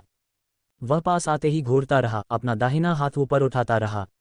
बुढ़िया ने अपनी आंखें चौड़ी कर लीं, क्योंकि ग्रैंड सुप्रीम एल्डर ने एक तेज गति से उसके मांस को छेद दिया और बुढ़िया के पेट में पहुंच गया। बुढ़िया के दिमाग में एक अवर्णनीय दर्द की लहरें उठीं, जो उस पर तुरंत हावी हो गई, और उसने एक तीखी, दर्दनाक चीख निकाली। तुम कुतिया, मैं तुम्हें एक बात बताऊं। वान बाओले के वास्तव में कोई सीधे रिश्तेदार नहीं है जो कोर फॉर्मेशन साधक हैं, लेकिन मुझे वह लड़का पसंद है। मैं उसका गॉड ग्रैंडफादर हूं, और अगर तुम उसे धमकाओगी तो तुम इसे मुझसे पाओगी। ग्रैंड सुप्रीम एल्डर ने बुढ़िया के पेट में कोर फॉर्मेशन को कसकर पकड़ते हुए घोषणा की। जैसे ही उसने इसे जोर से खींचा, बुढ़िया की दर्दनाक चीखें सभी दिशाओं में गूंज उठीं। जैसे ही उसके मुंह से खून निकला, पहले से ही थकी हुई बुढ़िया और भी बूढ़ी लगने लगी। वह कांप उठी, पीली पड़ गई। अपने शरीर के भीतर से अपने कोर फॉर्मेशन को निकाल दिए जाने का दर्द किसी के दाव फाउंडेशन को निकाल दिए जाने से कहीं ज्यादा था। यह अब किसी अंक के स्तर पर नहीं था, इसके बजाय यह उसकी जिंदगी छीन लेने जैसा था। चिंता मत करो, तुम इससे नहीं मरोगी। मैं तुम्हें इतनी आसानी से मरने नहीं दूंगा। आखिरकार मौत सिर्फ थोड़े समय का दर्द है। मैं तुम्हें दूसरों के लिए चेतावनी बना दूंगा। ग्रैंड सुप्रीम एल्डर की आंखों में एक ठंडी नजर चमक उठी। जैसे ही वह कांपती हुई बूढ़ी महिला के सामने बैठ गया, उसके चेहरे पर थप्पड़ मारते हुए हर एक शब्द को स्पष्ट रूप से बोल रहा था। ये हमारे बाउले को धमकाने का तुम्हारा प्रतिशोध है। जाओ, भागते रहो। अगर तुम नहीं भागोगी तो मैं तुम्हें वापस लाऊंगा और वीनस के जहरीले स्पिरिट सेल में बंद कर दूंगा। तुम उस जगह को जानती हो, ये तुम्हारे लिए बहुत उपयुक्त है। जहरीले स्पिरिट सेलर शब्द सुनते ही दर्द से बेहोश हो रही बूढ़ी महिला अचानक चौंक कर जाग गई। वह अचानक कांप उठी, उसकी आंखों में पहले से कहीं ज्यादा डर था। वह खुद को मारना चाहती थी, लेकिन ऐसा नहीं कर पा रही थी क्योंकि उसे विकलांग और कमजोर बना दिया गया था। इसलिए उसने अपनी जीभ काटकर आत्महत्या करने का फैसला किया। हालांकि इससे पहले कि वह ऐसा कर पाती, ग्रैंड सुप्रीम एल्डर ने उसके सीने पर जोर से पैर रखा और जैसे ही हवा का एक तेज झोंका निकला, उसने उसके सारे दांत उड़ा दिए। अभी भी तुम्हारे मरने का समय नहीं हुआ है। अगर तुमने मरने की हिम्मत की तो मैं तुम्हारी आत्मा को निकाल लूंगा और इसे एक चैम्बर पॉट न्यूमिनस ट्रेजर में बदल दूंगा और फिर उसे दाओ कॉलेज के शौचालय में फेंक दूंगा। ग्रैंड सुप्रीम एल्डर ने बुढ़िया को घूरते हुए शांति से कहा, जिसके झुर्रियों वाले चेहरे पर अत्यधिक भय दिखाई दे रहा था। तुम। बुढ़िया ने अपनी आंखें चौड़ी करके घूरा, कुछ कहना चाहती थी इससे पहले कि ग्रैंड सुप्रीम एल्डर ने उसे कसकर थप्पड़ मारा। चुप रहो। यह एक जोरदार थप्पड़ था जिसने बुढ़िया की गर्दन लगभग तोड़ दी। बुढ़िया को इतना दर्द हो रहा था कि वह तुरंत बेहोश हो गई। ग्रैंड सुप्रीम एल्डर ने दुखी होकर गुनगुनाया, फिर मुड़कर बुढ़िया को उसके बालों से पकड़ लिया। बुढ़िया को पकड़ने के बाद तीसरा दिन आ गया। 4 दाव कॉलेजों के आधार के अंदर अपने झोपड़ी निवास में वांग बाओले अपने पैरों को मोड़कर ध्यान कर रहे थे। उन्होंने अचानक अपनी आंखें खोलीं, अपने कमरे के दरवाजे की ओर देखा। बाहर कोई आया था, बिना अपनी सांसों और कदमों को छिपाने का कोई प्रयास किए। जब आगंतुक पास आया तो वह कुछ देर के लिए चुप रहा, फिर एक कर्कश आवाज में बोला, बाओले। वांग बाओले ने आवाज को इथरियल दाओ कॉलेज के संप्रदाय के भगवान की आवाज के रूप में पहचाना। फिर वह दरवाजा खोलने के लिए खड़ा हुआ और बाहर खड़े संप्रदाय के भगवान को मुट्ठियां बांधकर अभिवादन किया। नमस्कार, संप्रदाय के भगवान। इथरियल दाओ कॉलेज के संप्रदाय के स्वामी ने जटिल भाव से वांग बाओले को देखा। पिछले कुछ दिनों में मिस्टिक लूना दायरे के बारे में जांच के बाद सभी लोग, चाहे वे 4 दाओ कॉलेज हों, फेडरेशन के अध्यक्ष हों या अन्य गुट, वांग बाओले द्वारा किए गए बदला लेने वाले हत्याकांडों से पूरी तरह हिल गए थे। उन्हें मिस्टिक ट्रेस बीड्स के आविष्कार पर विशेष रूप से झटका लगा, जो पहले कभी नहीं देखा गया था। वांग बाओले ने जो अनुभव किया वह उन सभी के लिए भी चौंकाने वाला था जिन्होंने इसके बारे में सुना। मिस्टिक दायरे में उनके साथ जो कुछ भी हुआ था उसके प्रति वांग बाओले की प्रतिक्रिया ने लोगों में पहले से कहीं अधिक भावनाएं जगाईं। तुम्हारा समय बहुत कठिन रहा है। इथरियल दाओ कॉलेज संप्रदाय के स्वामी की आंखों में जटिल भाव की जगह क्षमाप्रार्थी भाव आ गया। निवास झोपड़ी में प्रवेश करने के बाद उसने अपनी कलाई पर दबाव डालने से पहले वांग बाओले की सहमति मांगी ताकि उसकी आंतरिक चोटों और साथ ही उसकी भलाई का आकलन किया जा सके। जब उसने वांग बाओले के डेंटियन पर रखी गोली की बोतल देखी तो इथरियल दाओ कॉलेज संप्रदाय के भगवान की आंखों में एक अप्रत्याशित भाव उभरा। हालांकि उसे अभी भी कुछ हद तक अविश्वास महसूस हुआ। इसे फिर से करीब से देखने के बाद उसने वांग बाओले को फिर से देखने से पहले अपनी साधना को धीमा कर दिया। ये दूसरी उत्तम वस्तु है जो मैंने प्राप्त की है। वांग बाओले ने अनुमान लगाया कि संप्रदाय के भगवान उससे क्या पूछेंगे और बिना किसी असामान्य चेहरे के भाव के शांति से उत्तर दिया। इथरियल दाओ कॉलेज संप्रदाय के भगवान ने आगे की जांच किए बिना वांग बाओले की आंखों में गहराई से देखा। ये 4 दाओ कॉलेजों का सिद्धांत था कि अपने शिष्यों के भाग्य के बारे में मुद्दों पर अत्यधिक सवाल न करें। आखिरकार सभी के पास रहस्य थे और जितना अधिक उनसे सवाल पूछे जाते थे उतनी ही अधिक संभावना थी कि शिष्य विश्वास और अखंडता खो देंगे। यह विशेष रूप से वांग बाओले के लिए था जिन्होंने कई घटनाओं का अनुभव किया था। वह देख सकता था कि वांग बाओले का रवैया रहस्यवादी क्षेत्र में प्रवेश करने से पहले से बहुत अलग हो गया था। वह स्थिति को समझता था और ईमानदारी से इसे सुधारना चाहता था। इसलिए उसने स्टोरेज बैग से एक बॉक्स निकाला और उसे खोलने से पहले वांग बाओले के सामने रख दिया। एक खूनी मांस की गोली सामने आई। जब बॉक्स खोला गया और मांस की गोली सामने आई तो स्पिरिट क्यूई का एक मोटा बादल तुरंत उभरा जिसमें खून की तीखी गंध थी। वांग बाओले को एक अचंभे में डाल दिया गया और जैसे ही उसने मुड़कर देखा उसे लगा कि उसने बॉक्स की सामग्री का अनुमान लगा लिया है। उसने अपना सिर उठाया और ईथर दाओ कॉलेज संप्रदाय के भगवान को देखा। बाओले, तुम्हें पता है कि क्या जानना है। मैं कुछ भी अनावश्यक नहीं कहूँगा। तुम्हें बस इतना जानना है कि अब वाइडिया दाओ कॉलेज 4 दाओ कॉलेजों का नेतृत्व करता है। जहाँ तक तुम्हारे मामले की बात है, चाहे वह ग्रैंड सुप्रीम एल्डर हो या मैं, हम एक ही आम सहमति साझा करते हैं और वह है, हम इसे शांत नहीं होने देंगे। गैलेक्टिक डस्क संप्रदाय के वुतियानलान ने तुम्हारे दाओ फाउंडेशन को खोद डाला। इसलिए ग्रैंड सुप्रीम एल्डर व्यक्तिगत रूप से उसके कोर फॉर्मेशन को खोदकर निकालेंगे। मृत्यु जैसा सरल परिणाम स्वाभाविक रूप से उसके लिए एक विकल्प के रूप में आसानी से उपलब्ध नहीं होगा। इसलिए ग्रैंड सुप्रीम एल्डर उसे वीनस के जहरीले स्पिरिट सेल में भेज देंगे, जो कि संघ की सबसे खराब जेलों में से एक है। वहां उसे अपने जीवन के बाकी समय के लिए इथरियल दाओ कॉलेज के लिए जहरीले सोने का पश्चाताप और शोधन करना होगा। क्या आप इस सजा से संतुष्ट हैं? इथरियल दाओ कॉलेज संप्रदाय के भगवान ने वांग बाओले को देखा, शांति से बोलते हुए। वांग बाओले चौंक गए, उनकी सांसें तेज हो गईं और उनकी आंखें लाल हो गईं। उनके मन में एक अवर्णनीय भावना उभरी। संप्रदाय के प्रति उनके सभी द्वेष तुरंत गायब हो गए, और जो कुछ बचा वह ये था कि कोई उनके लिए खड़ा हुआ। काफी देर बाद वह खड़े हुए, संप्रदाय के भगवान को गहराई से प्रणाम किया। बहुत बहुत धन्यवाद संप्रदाय के भगवान। इथरियल दाओ कॉलेज संप्रदाय के स्वामी ने वांग बाओले के चेहरे पर भाव देखकर सांत्वना भरी मुस्कान बिखेरी। इथरियल दाओ कॉलेज के पास इस उपद्रव में भाग लेने के अलावा कोई विकल्प नहीं था। वह नहीं चाहता था कि ऐसा आदर्श शिष्य, जिसे वह स्वीकार करता था, जिसके बारे में वह जानता था कि उसका भविष्य उज्ज्वल है, आशा खो दे और कॉलेज से मोहभंग हो जाए। ग्रैंड सुप्रीम एल्डर ने भी यही सोचा होगा, इसीलिए उसने व्यक्तिगत रूप से यह काम किया था और वांग बाओले से बदला लिया था। उसने बूढ़ी महिला को दया के कारण नहीं बल्कि सजा के रूप में और अन्य राजनीतिक ताकतों को चेतावनी देने के लिए उसके जीवन के साथ छोड़ दिया था। ये वाइट डियर दाओ कॉलेज और वर्तमान फेडरेशन अध्यक्ष को अपनी अत्यधिक नाराजगी दिखाने का संदेश भी था। वांग बाओले के चेहरे पर भाव देखकर उसे लगा कि उन्होंने जो कुछ भी किया था वह व्यर्थ नहीं गया। अपने आराम में उसने वांग बाओले से कुछ देर और बात की। जाने से पहले उसने वांग बाओले को एक गोली की बोतल दी। बोतल में उपचार के लिए अत्यंत दुर्लभ गोलियां थीं। 3-5 रंग की गोलियां थीं। उनमें से किसी एक की भी असाधारण कीमत मिल सकती थी। ऐसा इसलिए था क्योंकि वे किसी व्यक्ति के जीवन को मृत्यु के कगार से बचाने के 3 मौकों के बराबर थीं। सैकलॉर्ड को विदा करने के बाद वांग बाओले अपने निवास के बाहर खड़ा था। उसने अपना सिर उठाया और आकाश की ओर देखा। काफी देर बाद उसने गहरी सांस ली। वह अपने शरीर से तनाव मुक्त होने का एहसास कर सकता था। उसने मिस्टिक लूना दायरे में जो कुछ भी हुआ था उसके बारे में सोचा। ऐसा लग रहा था कि वे एक जीवनकाल दूर हैं। काफी देर बाद वांग बाओले ने संतुष्टि की एक लंबी सांस छोड़ी। यह इस तरह से बेहतर है। मृत्यु उसके लिए बहुत अच्छी है। आखिरकार मरना बस एक पल का दर्द है, लेकिन अब वह बिना आराम के सालों, शायद दशकों तक पीड़ित रहेगी। उस विचार के साथ वांग बाओले ने आखिरकार बूढ़ी चुड़ैल के प्रति अपनी नफरत को छोड़ दिया। गैलेक्टिक डस्क संप्रदाय के लिए वांग बाओले ने अपनी आंखें सिकोड़ लीं। उसने उनमें टिमटिमाती बर्फीली चमक को छुपाया। अब जो बचा है वह है धरती पर लौटना। वांग बाओले ने अपने विचारों और भावनाओं को अपने दिल में दबा लिया।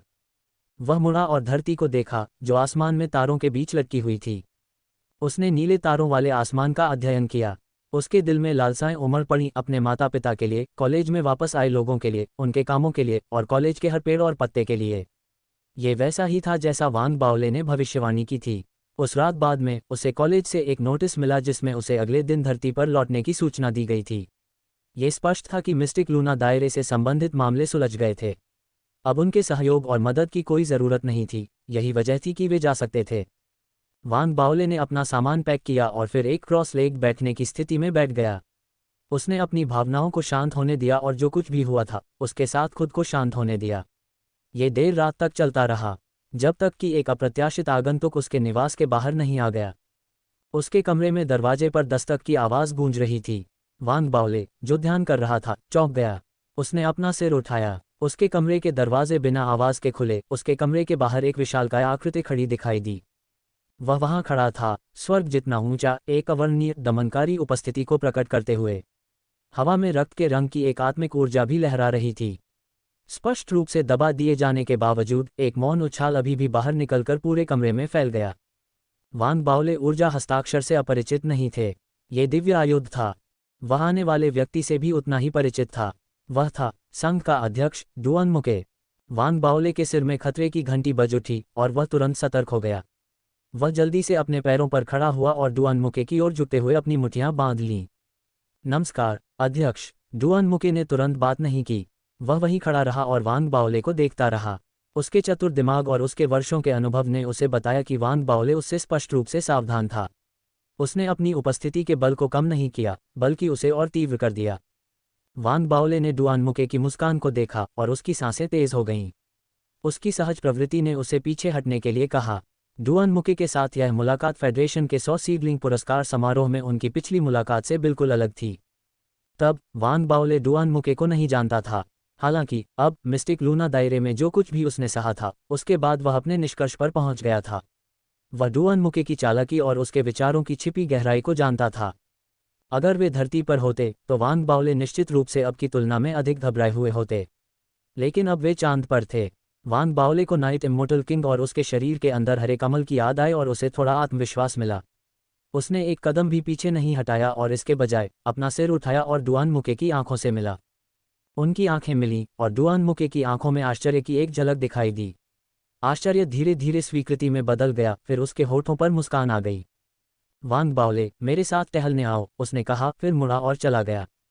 डुआन मुके का पीछा करने से पहले वांग बाओले ने एक पल के लिए सोचा। वे विशाल और विस्तृत बेस मैदान पर टहलने लगे। उन्होंने बेस नहीं छोड़ा, इसके बजाय वे दोनों बेस में एक छोटे से रास्ते पर चले गए जो ऊपर के लैंप से पड़ने वाली मंद रोशनी पर चल रहा था। आधा घंटा बीत गया, लेकिन डुआन मुके ने कुछ नहीं कहा। वांग बाओले भी चुप था। वे एक शिवालय के पास से गुजरे जो पुनर्निर्माण के बीच में था। डुआन मुके ने आगे देखना जारी रखा क्योंकि उसकी आवाज़ गूंजी। वांग बाओले, जब तुम राजधानी शहर में थे तब तुमने मुझसे पूछा था कि कोई व्यक्ति संघ का अध्यक्ष कैसे बनता है। जब डुआन मुके के शब्द वांग बाओले ने सुने तो उसने अपना सिर उठाया और डुआन मुके की पीठ को घूरा। उसे याद आया कि उसने पूछा था, क्योंकि यही उसका सपना था। मैंने तुम्हें जो बताया था वह संघ का अध्यक्ष बनने का तरीका था। रहस्यमयी लूना क्षेत्र में क्या हुआ था? डुआन मुके ने अपने कदम रोक दिए क्योंकि उसके शब्द समाप्त हो गए। उसने मुड़कर वांग बाओले को एक अथाह अर्थपूर्ण नज़र से देखा। ये पहला सबक है जो तुम्हें संघ का अध्यक्ष बनने के अपने रास्ते पर सीखने की ज़रूरत है। तो तुमने क्या सीखा है? सवाल पूछने के बाद डुआन मुके हल्के से मुस्कुराए। अपने दाहिने हाथ की एक लहर के साथ उसने वांग बाओले की ओर एक काली गोली की बोतल फेंकी। यह मारक है। फल में जहर था और मैंने इसे जादू से भी नचाया था। आपको अपने हिस्से का सौभाग्य अवश्य मिला होगा क्योंकि मैं आप पर जादू का असर महसूस नहीं कर सकता और जहर ने भी शायद आप पर काम नहीं किया। हालांकि अगर आप अभी भी चिंतित हैं तो यह मारक है। आप इसे ले सकते हैं और किसी भी छिपी हुई जटिलताओं से छुटकारा पा सकते हैं। जहां तक फल की बात है, यह मनुष्य के लिए सबसे ज़्यादा उसके शरीर को मजबूत कर सकता है। इसका इस्तेमाल साधना में किसी भी सफलता के लिए नहीं किया जा सकता। केवल उत्परिवर्तन जैसे कि विशाल वृक्ष इसे खा सकते हैं और अवशोषित कर सकते हैं। गैलेक्टिक डस्क संप्रदाय के भगवान लकड़ी तत्व रहस्यवादी तकनीकों का अभ्यास करते हैं और मुझे लगता है कि वह अब इंसान नहीं रहे। बोलना समाप्त करते हुए डुआन मुके ने अपना सिर हिलाया और हंसे। वह मुड़ा और दूर चला गया, दूर में गायब हो गया। उसने वांग बाओले को शिवालय के सामने अकेला खड़ा छोड़ दिया, सदमे में लड़खड़ा रहा था। वांग बाओले की सांसें असमान थीं। उसने मारक को पकड़ रखा था और दूर तक घूरता रहा जहां डुआन मुके गायब हो गया था। बहुत लंबे समय के बाद उसने गहरी सांस ली। आखिरकार उसे रहस्यवादी लूना दायरे में हुई हर बात का सच पता चल गया। विशाल वृक्ष उत्परिवर्तन ने 5 पीढ़ी के आकाश कबीले और गैलेक्टिक डस्क संप्रदाय के साथ साथ संघ के खिलाफ साजिश रची थी। इसका उद्देश्य फल पर एकाधिकार करना था। 5 पीढ़ी के आकाश कबीले ने गैलेक्टिक डस्क संप्रदाय की योजनाओं के साथ इसलिए काम किया क्योंकि गैलेक्टिक डस्क संप्रदाय ने उनसे वादा किया था। वांग बाओले को विवरण के बारे में पता नहीं था, लेकिन उनका मानना था कि यह कुछ ऐसा रहा होगा जिसे 5 पीढ़ी के आकाश कबीले अपने हाथों में पाने के लिए बेताब थे। गैलेक्टिक डस्क संप्रदाय ने पूरे मामले के लिए सबसे ज्यादा प्रयास और संसाधन खर्च किए थे। उनके संप्रदाय के भगवान ने व्यक्तिगत रूप से भी उपस्थिति दर्ज कराई थी क्योंकि उनका उद्देश्य विशाल वृक्ष के समान ही था। वे दोनों ही फल चाहते थे और इसका उपयोग अपनी साधना को तोड़ने और नवजात आत्मा के दायरे में प्रवेश करने के लिए करना चाहते थे। यही कारण था कि बूढ़ी चुड़ैल इतनी निडर थी। यदि उसके संप्रदाय के स्वामी को वास्तव में सफलता मिली होती और वह नवजात आत्मा क्षेत्र में पहुंच जाता तो संघ में वर्तमान राजनीतिक गतिरोध टूट जाता। संतुलन की हानि नियमों के एक नए सेट की शुरुआत करेगी। ये निर्धारित करना चुनौतीपूर्ण हो सकता है कि विशाल वृक्ष, 5 पीढ़ी के आकाश कबीले और गैलेक्टिक डस्क संप्रदाय के समूह में सिकाडा पर शिकार करने वाला मंटिस कौन था और वह सिकाडा कौन था जिसका शिकार किया गया था। हालांकि एक बात स्पष्ट थी, ओरियोल शुरू से ही संघ का अध्यक्ष डुआन मुके था। ऐसा इसलिए था क्योंकि उसका लक्ष्य इससे कहीं बड़ा था। उसने 5 पीढ़ी के आकाश कबीले और गैलेक्टिक डस्क संप्रदाय के नुकसान और उनकी शक्ति के अधिकतम कमजोर होने की योजना बनाई थी, जिसने बदले में संघ की राजनीतिक स्थिरता को मजबूत किया। उसने रहस्यवादी क्षेत्र के खुलने से पहले फल का पता लगाने के लिए कुछ अज्ञात साधनों का भी इस्तेमाल किया था और फल में जहर और एक अभिशाप दोनों लगाए थे। चाहे जो भी अंततः फल को अवशोषित करे, उसे जहर दिया जाएगा और वह डुआन मुके के नियंत्रण में आ जाएगा। चाहे वह विशाल पेड़ हो या 5 पीढ़ी का आकाश कबीला और गैलेक्टिक डस्क संप्रदाय, वे इस दौर में हार गए थे। विजयी होने वाला एकमात्र व्यक्ति था डुआन मुके। तो ये पहला सबक है जो मैंने संघ का अध्यक्ष बनने के लिए सीखा। वांग बाओले बहुत देर तक चुप रहा। उसकी आंखों में एक चमक चमकने लगी। उसे उच्च अधिकारियों की आत्मकथाओं में कुछ ऐसा ही याद आया। वांग बाओले गहरे विचारों में डूबे हुए अपने निवास पर लौट आया। उसने बहुत देर तक सोचा। मिस्टिक लूना दायरे में उसका अनुभव और उसने जो सीखा वह उसके जीवन का एक महत्वपूर्ण मोड़ था। वह मात्र एहसास से लेकर गहन विचार तक पहुंच गया था और अंत में वह दृढ़ विश्वास के साथ समाप्त हुआ। मेरा सपना अभी भी है फेडरेशन का अध्यक्ष बनना। अगले दिन वान बाओले ने सिर उठाकर और आंखों में संकल्प की झलक के साथ मुलाकात की। वह अपने निवास से बाहर निकला और उस क्रूजर पर चढ़ गया जो उसे वापस धरती पर ले जाने वाला था। उसने हत्या सहित कई विचारों को अपने दिमाग के पीछे धकेल दिया जो चंद्रमा पर उसके मुठभेड़ों से उत्पन्न हुए थे। जब क्रूजर हवा में गुनगुनाता हुआ ऊपर उठा और जैसे ही वह अंतरिक्ष में जाने वाला था, वान बाओले डेक पर खड़ा हुआ और अपने बड़े पेट को थपथपाया। उसकी आंखों में अंधेरा और हिंसा गायब हो गई। उनकी जगह उसकी हमेशा की तरह मुस्कुराहट भरी खुशी थी। उसने झू इरफान को, जो उसके बगल में खड़ा था, गले लगाया और अपने कारनामों के बारे में शेखी बघारना शुरू कर दिया। हंसते हुए उसने अपना सिर घुमाया और क्रूजर की खिड़कियों से चांद को देखा। चांद और क्रूजर के बीच की दूरी बढ़ने के साथ चांद छोटा होता गया। अलविदा चांद, अलविदा रात अमर राजा। छुट्टी मनाने के लिए यात्रा हो या कोई और कारण, हमेशा एक ही अजीब एहसास से घिरा रहता था। वहां की यात्रा हमेशा बहुत धीमी होती थी और वापस आने की यात्रा चमत्कारिक रूप से तेज होती थी। चांद की यात्रा के लिए भी यही था। उनकी वापसी तेज थी और क्रूजर जल्दी से इथरियल दाओ कॉलेज के ऊपरी अकादमी द्वीप पर उतरा। जो लोग सफलतापूर्वक फाउंडेशन स्थापना क्षेत्र में पहुंच गए थे और जो नहीं पहुंच पाए थे वे सभी उतर गए। उन्होंने चांद से दिखने वाले आसमान से बिल्कुल अलग आसमान और तलवार सूरज को देखा।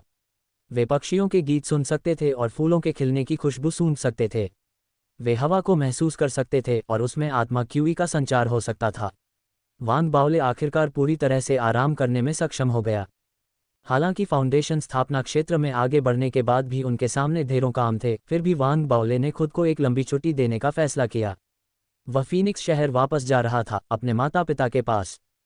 फीनिक्स शहर के सिटी लॉर्ड के साथ साथ सभी शहर के अधिकारियों के लिए उसकी वापसी बहुत महत्वपूर्ण थी। वे उसे लेने के लिए शहर से बाहर जाने की हद तक नहीं गए। हालांकि सिटी लॉर्ड और डिप्टी सिटी लॉर्ड बंदरगाह के बाहर खड़े थे और जब वान बाओले पहुंचे तो उनसे थोड़ी बातचीत की। उन्होंने उनके परिवार के साथ उनके पुनर्मिलन पर कोई रोक नहीं लगाई और इसके बजाय कुछ शब्दों का आदान प्रदान करने के बाद चले गए। वापस घर लौटते समय वान बाओले का उत्साह बहुत ऊंचा था। उसने अपनी मां की झिड़कियों को बहुत धैर्य के साथ सुना और उसके पिता ज्यादातर समय चुप रहे, केवल कभी कभी फटकार के कुछ शब्दों के साथ अपनी मां की झिड़कियों को बाधित किया। वह मुस्कुराता रहा और उन्होंने अगले 2 सप्ताह सौहार्दपूर्ण तरीके से बिताए। उस अवधि के दौरान वान बाओले ने भी अपनी आत्मा को शांत किया और अपने शरीर के अंदर हरे कमल पर अधिक गहन शोध किया। वह धीरे धीरे आश्वस्त हो गया कि हरा कमल उसकी साधना पर एक बढ़ती हुई उपस्थिति थी और भौतिक शरीर पर इसका प्रभाव और भी अधिक था, लगभग इस दुनिया से बाहर। वान बाओले को याद है कि मिस्टिक लूना दायरे में उसकी जान के लिए शिकार किया जा रहा था। उसकी रिकवरी की गति ने उसकी जान बचाई थी क्योंकि उसकी सभी चोटें जबरदस्त गति से ठीक हो गई थीं। हरे कमल से उसकी शारीरिक शक्ति को भी पोषण मिल रहा था। ये प्रतिदिन तेजी से बढ़ रहा था। वान बाओले ने अपनी शारीरिक क्षमताओं का आकलन किया कि वह उसी क्षेत्र में एक सामान्य साधक से कहीं आगे निकल गया है। दूसरे शब्दों में, अगर वह खुद को 2 लोगों में विभाजित कर ले, एक अपनी साधना से और दूसरा अपने भौतिक शरीर से, तो लड़ाई के बाद विजयी होने वाला व्यक्ति अपने भौतिक शरीर वाला होगा। हरा कमल भक्षक बीज को सभी जीवित चीजों से जीवन शक्ति अवशोषित करने के लिए प्रेरित करता है, जबकि वह भक्षक बीज के अंदर बैठता है ताकि उसे पोषण मिल सके। वान बाओले ने सोचा। उसने हरे कमल के बीज के सिर और उसके अंदर 4 कमल के बीजों को देखा। उसे लगा कि कमल के बीज केवल रात्रि अमर राजा को नियंत्रित करने के लिए ही उपयोगी नहीं थे। हालांकि उसने हाल ही में हरा कमल प्राप्त किया था और वह इतने कम समय में कमल के बीजों के सभी गुणों को पूरी तरह से नहीं समझ पाया था। उसने उन्हें अवशोषित करने की कोशिश की, लेकिन यह एक कठिन चुनौती थी। उसने हार नहीं मानी। Green loads foundation establishment core ने उसे जो कुछ लाभ दिए थे वे उसे उत्साहित करने के लिए पर्याप्त थे। भक्षण करने वाले बीज के साथ, मुझे विश्वास है कि निरंतर खेती और पोषण के साथ हरा कमल फलेगा फूलेगा। इसके संवर्धन के साथ मेरा भौतिक शरीर भी लगातार मजबूत होता जाएगा। वान बाओले ने गहरी सांस ली। उसने पाया कि उसका भविष्य हमेशा उज्ज्वल और आशापूर्ण था। उसे रहस्यमय लूना क्षेत्र में नरक के द्वार से वापस चढ़ना पड़ा, लेकिन ये सब इसके लायक था। वान बाओले ने अपने पारिवारिक जीवन का आनंद लेते हुए हरे कमल का अध्ययन जारी रखा। वह अपने प्रवास को कुछ और दिनों के लिए बढ़ाना चाहता था, लेकिन उसे चेन यूटोंग से एक ध्वनि संचरण संदेश मिला। बाद में धार्मिक आयुध मंडप में अंतहीन काम में डूबा हुआ था, इस हद तक कि वह अकेले इसका सामना नहीं कर पा रहा था। कॉलेज ने वान बाओले को वापस लौटने और अपने फाउंडेशन एस्टेब्लिशमेंट क्षेत्र रहस्यवादी तकनीक को पुनः प्राप्त करने के लिए भी बुलाया था।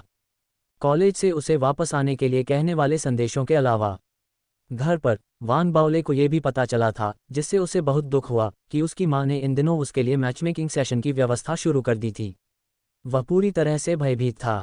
मेरी प्यारी माँ, आपका बेटा एक प्रतिष्ठित फाउंडेशन एस्टेब्लिशमेंट क्षेत्र साधक, एक युवा प्रतिभाशाली, धार्मिक आयुध मंडप का उपमंडप प्रमुख और संघ के 100 पौधों में से एक है। जब मैं सड़कों पर चलता हूँ तो बहुत कम लोग मुझे पहचानते हैं कि मैं कौन हूँ।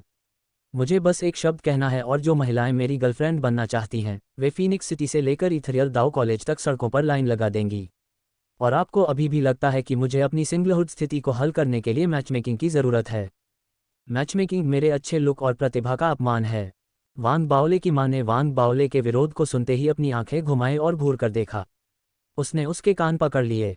दबाव में आकर और बहुत हताश होकर वान बाओले के पास फीनिक्स शहर से चुपके से निकल जाने और अपने नाराज माता पिता से बचने के अलावा कोई विकल्प नहीं बचा था। वान बाओले ने अपनी छुट्टियां खत्म की और कॉलेज लौट आए।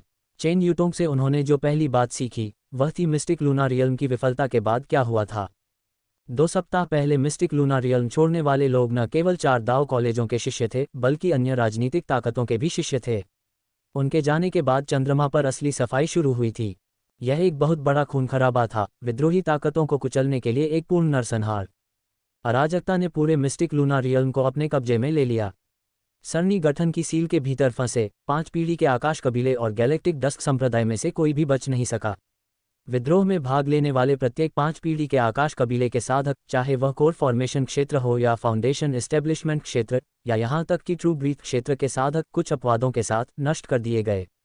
संहारक 5 पीढ़ी के आकाश कबीले के अन्य पारिवारिक कबीले थे। यह एक सफाई थी जो की जानी थी। उन्हें संघ को जवाब देने की जरूरत थी और इस जवाब के लिए उनके कबीले के सैकड़ों और हजारों सदस्यों के सिर की जरूरत थी। 5 पीढ़ी के आकाश कबीले ने कहीं और भी भारी कीमत चुकाई। उन्होंने अपनी लगभग 1/3 जमीन खो दी और उसके बाद ही संघ और अन्य राजनीतिक ताकतों ने आखिरकार उन्हें छोड़ दिया। आखिरकार, अगर वे बहुत आगे निकल गए तो यह अच्छा नहीं लगेगा। गैलेक्टिक डस्क संप्रदाय का भाग्य और भी बुरा था। वे पूरे उपद्रव के पीछे मास्टरमाइंड थे। संप्रदाय के स्वामी को 60 साल के लिए एकांत में भेज दिया गया था और संघ में विभिन्न राजनीतिक ताकतें उस जगह पर पहरा देंगी जहां उन्हें एकांत में रखा गया था, ताकि वे बाहर न निकल सकें। कुछ सच्चे श्वास क्षेत्र के साधकों को छोड़कर जो फाउंडेशन स्थापना क्षेत्र में आगे बढ़ गए थे, संप्रदाय के अन्य सभी लोग जो रहस्यवादी क्षेत्र में प्रवेश कर गए थे, उन्हें मार दिया गया। उनके संसाधनों के साथ साथ उनकी भूमि भी लगभग आधी जब्त कर ली गई। ये गैलेक्टिक डस्क संप्रदाय के लिए एक भयावह झटका था। वे लंबे समय तक अपने नुकसान का दर्द महसूस करेंगे। अंत में संप्रदाय और कबीले दोनों से सभी कोर फॉर्मेशन क्षेत्र के साधक जो चंद्र विद्रोह का हिस्सा थे, उन्हें पकड़ लिया गया। बूढ़ी महिला के विपरीत उन्हें अपने शरीर से कोर फॉर्मेशन कोर को चीर दिए जाने के दर्दनाक भाग्य का सामना नहीं करना पड़ा। हालांकि वे अपना शेष जीवन जेल में बिताएंगे और अपने जीवन का उपयोग अपनी तपस्या के लिए करेंगे। ऐसी नियति मृत्यु से भी बदतर थी। पूरे मामले को मीडिया से व्यापक कवरेज मिला। संघ में हर कोई इसके बारे में जानता था। संघ के अध्यक्ष डुआन मुके की लोकप्रियता तुरंत बढ़ गई और उनकी शक्ति बढ़ गई और इस घटना के कारण पूर्व राष्ट्रपति से आगे निकल गई। वर्तमान राजनीतिक माहौल में 5 पीढ़ी के आकाश कबीले और गैलेक्टिक डस्क संप्रदाय के गंभीर रूप से कमजोर होने के बाद ट्रिलुनारिस कॉर्पोरेशन, जिसने संघ के साथ सौहार्दपूर्ण संबंध बनाए रखे थे, को बहुत लाभ हुआ। जहां तक अलगाववादी प्लम मैनिफेस्टेशन कॉनेट संप्रदाय की बात है, तो इस कठिन परीक्षा के बाद इसने कम प्रोफाइल बनाए रखी। सच्चाई से अनजान लोगों की नज़र में लूना विद्रोह के प्रति संघ की प्रतिक्रिया धीमी लेकिन निर्णायक मानी जा सकती है। उन्हें लग सकता है कि 5 पीढ़ी के आकाश कबीले और गैलेक्टिक डस्क संप्रदाय भी पूरी परीक्षा में पीड़ित थे। उन्होंने भारी कीमत चुकाई है और उन्हें उनके अपराधों के लिए माफ़ किया जाना चाहिए। हालांकि वान बाओले को पता था कि अंत में की गई बातचीत और विकल्प कुछ ऐसे नहीं थे जिन्हें कुछ शब्दों में आसानी से समझाया जा सके। उसे बेबुनियाद अनुमान लगाने में कोई दिलचस्पी नहीं थी। चेन यूटोंग को अलविदा कहने के बाद उसने खुद को उन मामलों में झोंक दिया जिन पर उसे ध्यान देने की ज़रूरत थी, क्योंकि वह फाउंडेशन स्थापना क्षेत्र में पहुंच चुका था। सबसे पहले कॉलेज द्वारा दी जाने वाली फाउंडेशन स्थापना क्षेत्र रहस्यवादी तकनीक थी। इथरियल दाओ कॉलेज के भीतर कई फाउंडेशन स्थापना क्षेत्र रहस्यवादी तकनीकें थीं। सबसे आमतौर पर प्रचलित तकनीक इथरियल पियर्सिंग तकनीक थी। ये सरल और सुरक्षित थी और अधिकांश शिष्यों के लिए उपयुक्त थी। हालांकि वान बाओले को वह आमतौर पर प्रचलित तकनीक नहीं मिली। इसके बजाय कॉलेज ने उसे कॉलेज में मौजूद 3 शीर्ष फाउंडेशन स्थापना क्षेत्र तकनीकों का विकल्प दिया था और उन लोगों द्वारा स्पष्ट रूप से अभ्यास किया गया था जिनके पास फाउंडेशन स्थापना कोर के रूप में पूरी तरह से बरकरार आर्टिफैक्ट था। एक थी इथेरियल 9 किलिंग तकनीक, दूसरी थी 5 एलिमेंट्स यूनिफिकेशन मिस्टिक आर्ट और तीसरी थी lightning dao first volume. Ethereal 9 killing तकनीक ग्रैंड सुप्रीम एल्ड की रचना थी। इसकी शक्ति को कम करके नहीं आंका जाना चाहिए और यह कॉलेज के शिष्यों के लिए उपयुक्त थी जिन्होंने पूरी तरह से बरकरार कलाकृति से अपने फाउंडेशन एस्टेब्लिशमेंट कोर का निर्माण किया था। 5 एलिमेंट्स यूनिफिकेशन मिस्टिक आर्ट को प्राचीन तलवार पर खोजा गया था और यह समान रूप से आश्चर्यजनक शक्ति वाली एक पूर्ण रहस्यवादी कला थी। ये 5 तत्वों को नियंत्रित करने में सक्षम थी और भागने की कला ने इस रहस्यवादी कला का सार बनाया। जहां तक लाइटनिंग डाओ फर्स्ट वॉल्यूम की बात है, यह अलौकिक विशाल तलवार से उत्पन्न नहीं हुआ था बल्कि एक उल्कापिंड पर अंकित किया गया था। उल्कापिंड 2 सहस्राब्दी पहले प्राचीन हरे कांस्य तलवार के प्रकट होने से पहले पृथ्वी पर दुर्घटनाग्रस्त हो गया था। जब ये पहली बार दिखाई दिया था तब इसे एक तरफ रख दिया गया था जब तक कि प्राचीन हरी कांस्य तलवार और आत्मा क्यूई के आगमन ने ग्रह को व्याप्त नहीं कर दिया था। यही वह समय था जब लोगों ने उल्कापिंड में खुदे हुए शिलालेखों की खोज की थी। यह अंततः इथेरियल दाओ कॉलेज के हाथों में आ गया। उल्कापिंड पर उत्कीर्णन से अद्वितीय लाइटनिंग दाओ पहला खंड। तीनों रहस्यवादी तकनीकों के लिए एक व्यक्ति के पास पूरी तरह से बरकरार कलाकृति से बना एक फाउंडेशन स्थापना कोर होना आवश्यक था क्योंकि उन्हें अन्यथा मास्टर करना मुश्किल होगा। सबसे अच्छी स्थिति में एक साधक तकनीक में महारत हासिल कर लेगा। सबसे खराब स्थिति में व्यक्ति पागलपन में फंस जाएगा और तत्काल आत्मदहन से मर जाएगा। वान बाओले ने अपने विकल्पों पर विचार किया। उन्होंने न तो इथेरियल 9 किलिंग तकनीक को चुना और न ही 5 एलिमेंट्स यूनिफिकेशन मिस्टिक आर्ट को। पहला विकल्प उन लोगों के लिए सबसे अच्छा था जिनका foundation establishment core metal artefact से बना था। उनका लुक शायद एक गोली की बोतल जैसा था लेकिन असल में यह एक हरा कमल था। 5 एलिमेंट्स यूनिफिकेशन मिस्टिक आर्ट का अभ्यास करने के बाद उनके शरीर में सभी 5 तत्वों की स्पिरिट क्यूई उत्पन्न होगी। ये शक्तिशाली था लेकिन अगर उनके शरीर में मौजूद कोई भी एलिमेंटल स्पिरिट क्यूई बहुत ज़्यादा मजबूत हो जाए तो ये दूसरे एलिमेंटल स्पिरिट क्यूई पर प्रतिकूल प्रभाव डालेगा। नतीजतन वान बाओले के पास एक ही विकल्प बचा था और वह था लाइटनिंग दाओ फर्स्ट वॉल्यूम। इस तकनीक का अभ्यास करने के प्रभावों में उनके भौतिक शरीर की मजबूती शामिल थी। कुछ सोचने के बाद वान बाओले ने इस तकनीक को चुना। लाइटनिंग दाओ फर्स्ट वॉल्यूम के 4 स्तर थे। वे फाउंडेशन एस्टेब्लिशमेंट क्षेत्र के शुरुआती चरण, मध्य चरण, अंतिम चरण और पूर्ण चरण के साथ संरेखित थे। हर स्तर पर अभ्यासकर्ता के शरीर में बिजली का टैटू बना होता था। वह टैटू को बनाए रखता और पोषित करता जो अंततः वास्तविक बिजली में बदल जाता। थोड़ी पढ़ाई और बहुत सोच विचार के बाद वांग बाओले ने सोचा कि उसे अपने विरोधियों को लात मारने में कितना मजा आता है, खासकर कमर के नीचे। हरकत की तरलता और नुकसान की सीमा दोनों ही आश्चर्यजनक थे। उसने अपने दाहिने पैर पर पहला बिजली का टैटू बनवाने का फैसला किया। इस तरह जब भी मैं किसी को लात मारूंगा बिजली चमकेगी। भले ही वे वास्तविक शारीरिक प्रहार को रोक लें फिर भी उन्हें बिजली का झटका लगेगा। उन्हें इसकी उम्मीद नहीं होगी। ये बहुत बढ़िया होगा। वान बाओले इस विचार से बेहद प्रसन्न हुए। वह अभ्यास के बीच में था जब उसने काले मुखौटे में लिटिल मिस्सी के बारे में सोचा। उसकी आंखें चमक उठीं। जब मैं प्राचीन मार्शल क्षेत्र में था तब लिटिल मिस्सी ने मुझे ग्रेट वॉर्ड क्यूई भक्षण कला सिखाई थी और फाउंडेशन स्थापना क्षेत्र में पहुंचने से पहले संपीड़न विधि। अब जब मैं फाउंडेशन स्थापना क्षेत्र में हूं तो उसके पास लाइटनिंग दाओ फर्स्ट वॉल्यूम से बेहतर कुछ हो सकता है। वान बाओले उस विचार से उत्साहित हो गए। उन्होंने तुरंत काला मुखौटा निकाला और लिटिल मिस्सी के पास पहुंचे। The lightning dao first volume वाकई प्रभावशाली था लेकिन वान बाओले को लगा कि लिटिल मिस्सी के पास निश्चित रूप से कुछ बेहतर होगा। उसने उत्सुकता से काला मुखौटा निकाला और मतिभ्रम क्षेत्र की शुरुआत की। जब उसने अपनी आंखें खोलीं तो वह मतिभ्रम क्षेत्र में खड़ा था। वह बर्फीले मैदान पर खड़ा था। एक कड़कती हुई सर्द हवा बह रही थी, रो रही थी। मतिभ्रम क्षेत्र में उसका वर्तमान प्रवेश उसके पिछले प्रवेशों से अलग था क्योंकि उसे लिटिल मिस्सी को पुकारने की जरूरत नहीं थी। वह उसे दूर से देख सकता था। एक अलौकिक सुंदरता वाली युवती, उसके लंबे रेशमी काले बाल हवा में लहरा रहे थे और उसके सफ़ेद वस्त्र सर्दियों की हवा में लहरा रहे थे। वह वान बाओले की ओर पीट करके खड़ी थी। उसके चेहरे पर हवा थी। उसकी नज़र मतिभ्रम क्षेत्र के दूर क्षितिज की ओर लग रही थी। वह उसका चेहरा नहीं देख सका, केवल उसके लंबे लहराते बाल। वह उसके शरीर के आकार को नहीं समझ सका, केवल उसके सफ़ेद वस्त्र हवा में लहरा रहे थे। ऐसा लग रहा था जैसे वह इस दुनिया की नहीं है। ऐसा एहसास पूरे बर्फीले इलाके में फैल गया और धरती अमर लोगों की परिलोक में तब्दील हो गई। उसकी पीठ को देखते हुए शर्म और पाप की भावना ने उसे जकड़ लिया। ऐसा लग रहा था जैसे उसके सामने सभी बड़े और ताकतवर लोग अपना सिर झुका लेंगे और श्रद्धांजलि के रूप में सब कुछ त्याग देंगे।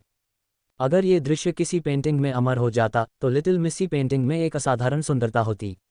उसके पास एक दूर की सुंदरता होती जो अलौकिक होती और एक परी की तरह लगती जो इस दुनिया की नहीं होनी चाहिए। वह हवाओं के साथ गायब हो जाती। वान बाओले ने अपने सामने के दृश्य को देखा और अपने दिल में चल रही हलचल को नियंत्रित नहीं कर सका। वास्तव में लिटिल मिस्सी के चेहरे पर उसकी गोरी नाजुक त्वचा और उसकी सुंदरता जो पौराणिक अनुपात की थी, वान बाओले की आंखों के लिए अदृश्य थी। उसकी आंखें दूर क्षितिज में देखती हुई प्रतीत होती थीं, लेकिन वास्तव में उनमें धूर्तता और आत्मसंतुष्टि की झलक थी। ये छोटी मोटी लड़की इन दिनों मुझे ज़्यादा सम्मान नहीं दे रही है। यहाँ तक कि उसकी आंखें भी विकृत दिखती हैं। मैं मिस्टिक लूना दायरे में उसके लिए किए गए कामों के लिए उसके आभार का उपयोग करने जा रहा हूँ और इस बात को पुख्ता करूँगा कि इस मालिक दास रिश्ते में लगाम किसकी है। ये सोचते ही सफ़ेद वस्त्र पहने महिला ने अपनी ठोड़ी को और ऊपर उठा लिया। उसकी आंखों की रोशनी ने उसकी खूबसूरती को और भी तीव्र बना दिया। यह एक ऐसी खूबसूरती थी जो दिलों की धड़कनें बढ़ा देती और दिमाग को एक मूर्खतापूर्ण चक्कर में डाल देती जो किसी को भी उसके सामने झुकने पर मजबूर कर देती। वान बाओले की सांसें तेज हो गईं। वह लिटिल मिस्सी से एक अलौकिक हवा को महसूस कर सकता था। उसके दिल में जिज्ञासा जाग उठी। उसने मिस्टिक लूना दायरे में हुई मुठभेड़ों और मौत के मुंह से बाल बाल बचने के बारे में सोचा। उसने सोचा कि लिटिल मिस्सी के बिना उसे धरती पर वापस लौटने और फिर से सूरज को देखने का मौका नहीं मिलता। वह इस दुनिया को अलविदा कह देता। इन विचारों ने वान बाओले के पहले के उत्साह को शांत कर दिया। उसने असाधारण आकृति की पीठ को देखा और थोड़ा झुका। और कुछ कहने को नहीं था। सब कुछ उस एक झुकने में समा गया था। चुपचाप वान बाओले लिटिल मिस्सी की ओर चला गया और उसके बगल में रुक गया, उसके बगल में खड़ा होकर दूर क्षितिज में देखने लगा। भ्रम के क्षेत्र में समय रुका हुआ लग रहा था। भ्रम के क्षेत्र के आकाश के नीचे गिरती बर्फ के बीच वान बाओले और सफ़ेद कपड़े पहने युवती अकेले खड़े थे, दूर आकाश में चुपचाप देख रहे थे। बर्फ के टुकड़े उनके बालों में गिरे और वहीं जमे रहे। उनके बाल जल्द ही इस तरह से सफ़ेद हो जाएंगे। इसने एक सुंदर दृश्य चित्रित किया। वान बाओले का मन शांत हो गया। यह एक ऐसी शांति थी जिसे उसने पहले कभी अनुभव नहीं किया था। ऐसा लगा जैसे वह जीवन के बोझ से मुक्त हो गया हो। बर्फीले परिदृश्य ने उसे आराम दिया। उसने अपने बगल में लिटिल मिस्सी का अध्ययन किया और उसकी आंखों में एक अलग तरह की रोशनी चमक उठी। लिटिल मिस्सी ने वान बाओले पर एक नज़र डाली। वह अपने द्वारा बनाए गए प्रभावों से बेहद प्रसन्न थी। वह इसे और बढ़ाने ही वाली थी कि तभी वान बाओले ने हल्की खांसी की, अपना दाहिना हाथ उठाया और चिप्स का एक बैग निकाला। वह शोर मचाते हुए चबाने लगा। मूड तुरंत खराब हो गया। खाने की आवाज़ें बर्फीले क्षेत्र में खास तौर पर चुभ रही थीं। एक पल में सफ़ेद कपड़ों में युवती ने मुड़कर वान बाओले को देखा। वान बाओले थोड़ा शर्मिंदा लग रहा था। उसने धीरे से खांसा और स्नैक्स थमा दिए। क्या तुम्हें भी कुछ चाहिए? मुझे नहीं लगता था कि हम इस दुनिया में स्नैक्स बना सकते हैं। इनका स्वाद बिल्कुल असली दुनिया के स्नैक्स जैसा ही होता है। कुछ ट्राई करो, ये बारबेक्यू फ्लेवर वाला है। नहीं शुक्रिया। लिटिल मिस्सी ने गहरी सांस ली। उसने अपने अंदर बढ़ते गुस्से को दबा दिया और खुद को शांत रहने और अपना संयम बनाए रखने के लिए मजबूर किया। उसने वान बाओले की तरफ एक ठंडी नज़र डाली। उसके अनुभव ने उसे बताया कि उसका ये रूप किसी को भी खुद पर शर्मिंदगी महसूस कराएगा। वास्तव में यही हुआ। उसकी नज़रों के सामने वान बाओले को शर्मिंदगी महसूस होने लगी। उसने अपना नाश्ता रखा और आइस स्पिरिट वाटर की एक बोतल निकाली। उसने एक छोटा घूंट पिया, फिर लिटिल मिस्सी को देखता रहा और पीना जारी रखा। सफ़ेद पोशाक वाली महिला ने सहज रूप से अपना हाथ अपने माथे पर रख लिया क्योंकि वह वान बाओले की हरकतों को देख रही थी। उसे लगा जैसे वह किसी बेपरवाह बैल के लिए वीणा बजा रही थी। उसके अंदर त्याग की भावना जाग उठी। उसने अचानक अपना दाहिना हाथ ऊपर उठाया और एक भ्रामक जेड स्लिप वान बाओले के सामने प्रकट हुई। The myriad wood ice hot art. ये फाउंडेशन एस्टेब्लिशमेंट रियलम तकनीक है जो आपके लिए सबसे उपयुक्त है। यही कारण है कि आप यहाँ आए हैं, है ना? बस इसे ले लो और चले जाओ। वान बाओले की आंखें चमक उठीं। वह थोड़ा शर्मिंदा लग रहा था। हालांकि उसने जेड स्लिप को पकड़ने में कोई समय बर्बाद नहीं किया। एक त्वरित नज़र के बाद उसने महसूस किया कि यह विधि 5 तत्वों में लकड़ी के तत्व के इर्द गिर्द घूमती है। यह थोड़ा जटिल और समझने में कठिन लग रहा था और यह 5 तत्वों के एकीकरण रहस्यवादी कला जितना प्रभावशाली नहीं लगा। वह थोड़ा निराश था। उसने लिटिल मिस्सी को देखा और अपना मुंह खोला जैसे कि कुछ कहना चाहता हो। यह क्या है? बाहर निकालो। सफ़ेद लबादे वाली महिला ने वान बाओले के चेहरे पर भाव देखा और अपनी भौं उठाए। वान बाओले चौंक गया जब उसने सुना कि लिटिल मिस्सी उसे बोलने के लिए कह रही है। उसने जल्दी से अपना अनुरोध व्यक्त किया और एक महत्वपूर्ण अंतिम नोट जोड़ा। मुझे कुछ बहुत शक्तिशाली चाहिए। ये बहुत अच्छा होगा यदि यह एक ऐसी तकनीक हो जो लोगों के दिलों में देखते ही डर पैदा कर दे। जब उसने उसकी बात सुनी तो उसकी आंखें चमक उठीं। उसने महत्वाकांक्षी वांग बाओले को एक ऐसा सबक सिखाने का फैसला किया जिसे वह कभी नहीं भूलेगा। एक साधक के रूप में उसे अपनी क्षमता के बारे में यथार्थवादी होना सिखाया जाना चाहिए और चलने से पहले भागना नहीं चाहिए, अन्यथा वह महान और असाधारण लोगों की श्रेणी में कैसे प्रवेश कर पाएगा। उसकी आंखों के सामने एक अगोचर झिलमिलाहट चमकी और वह खांसी। क्या ऐसा है? तो मुझे सोचने दो। हाँ, मेरे पास एक पौराणिक रहस्यवादी तकनीक है। ये वह सब कुछ है जो आप मांग रहे हैं। एक बार जब ये सामने आ जाएगा तो ये स्वर्ग और पृथ्वी को हिला देगा। यह इसे देखने वाले हर व्यक्ति के दिलों में डर पैदा कर देगा। वे अपनी बुद्धि से डर जाएंगे। एक पौराणिक रहस्यवादी तकनीक। ये शब्द सुनते ही वांग बाओले तुरंत चौंक गए। उन्होंने सीधा होकर ध्यान से सुना। ये सही है, एक पौराणिक रहस्यवादी तकनीक जो कि मायरीड वुड आइस हॉट आर्ट से कई गुना ज़्यादा शक्तिशाली है। वे एक दूसरे से बहुत अलग हैं। अगर आप इसमें महारत हासिल कर लेते हैं तो आप लगभग अजेय हो जाएंगे। इसका नाम वाकई बहुत अच्छा है, जिसे कॉप्स फेस कहा जाता है। इसका पूरा नाम है डार्क कॉप्स फेस आर्ट।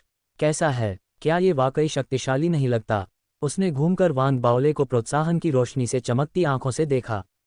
ये वास्तव में शक्तिशाली लगता है, लेकिन मुझे ऐसा क्यों लगता है कि यह नाम थोड़ा डरावना लगता है।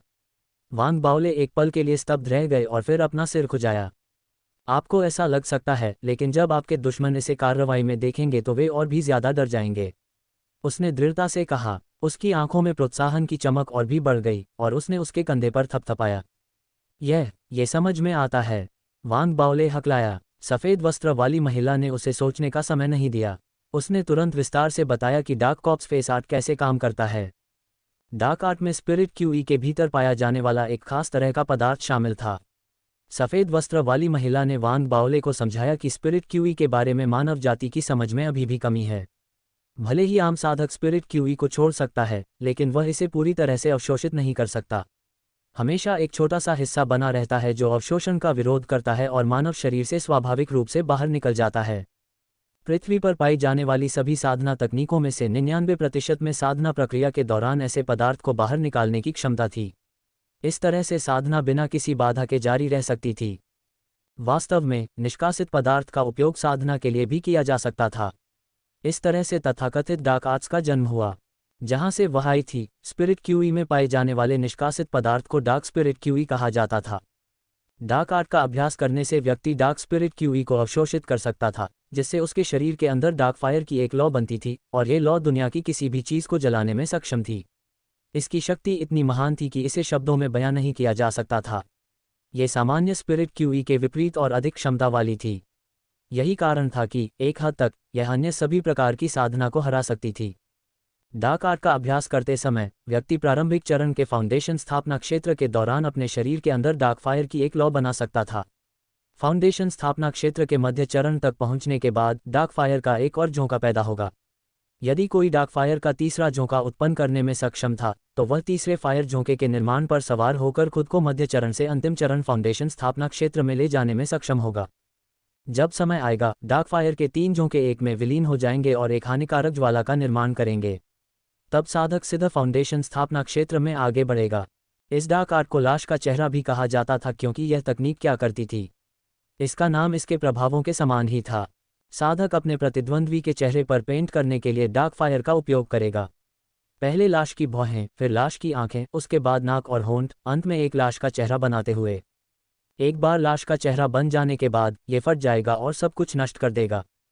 लिटिल मिस्सी का वर्णन सुनने के बाद वांग बाओले की आंखें चौड़ी हो गईं और उसने अचानक सांस ली।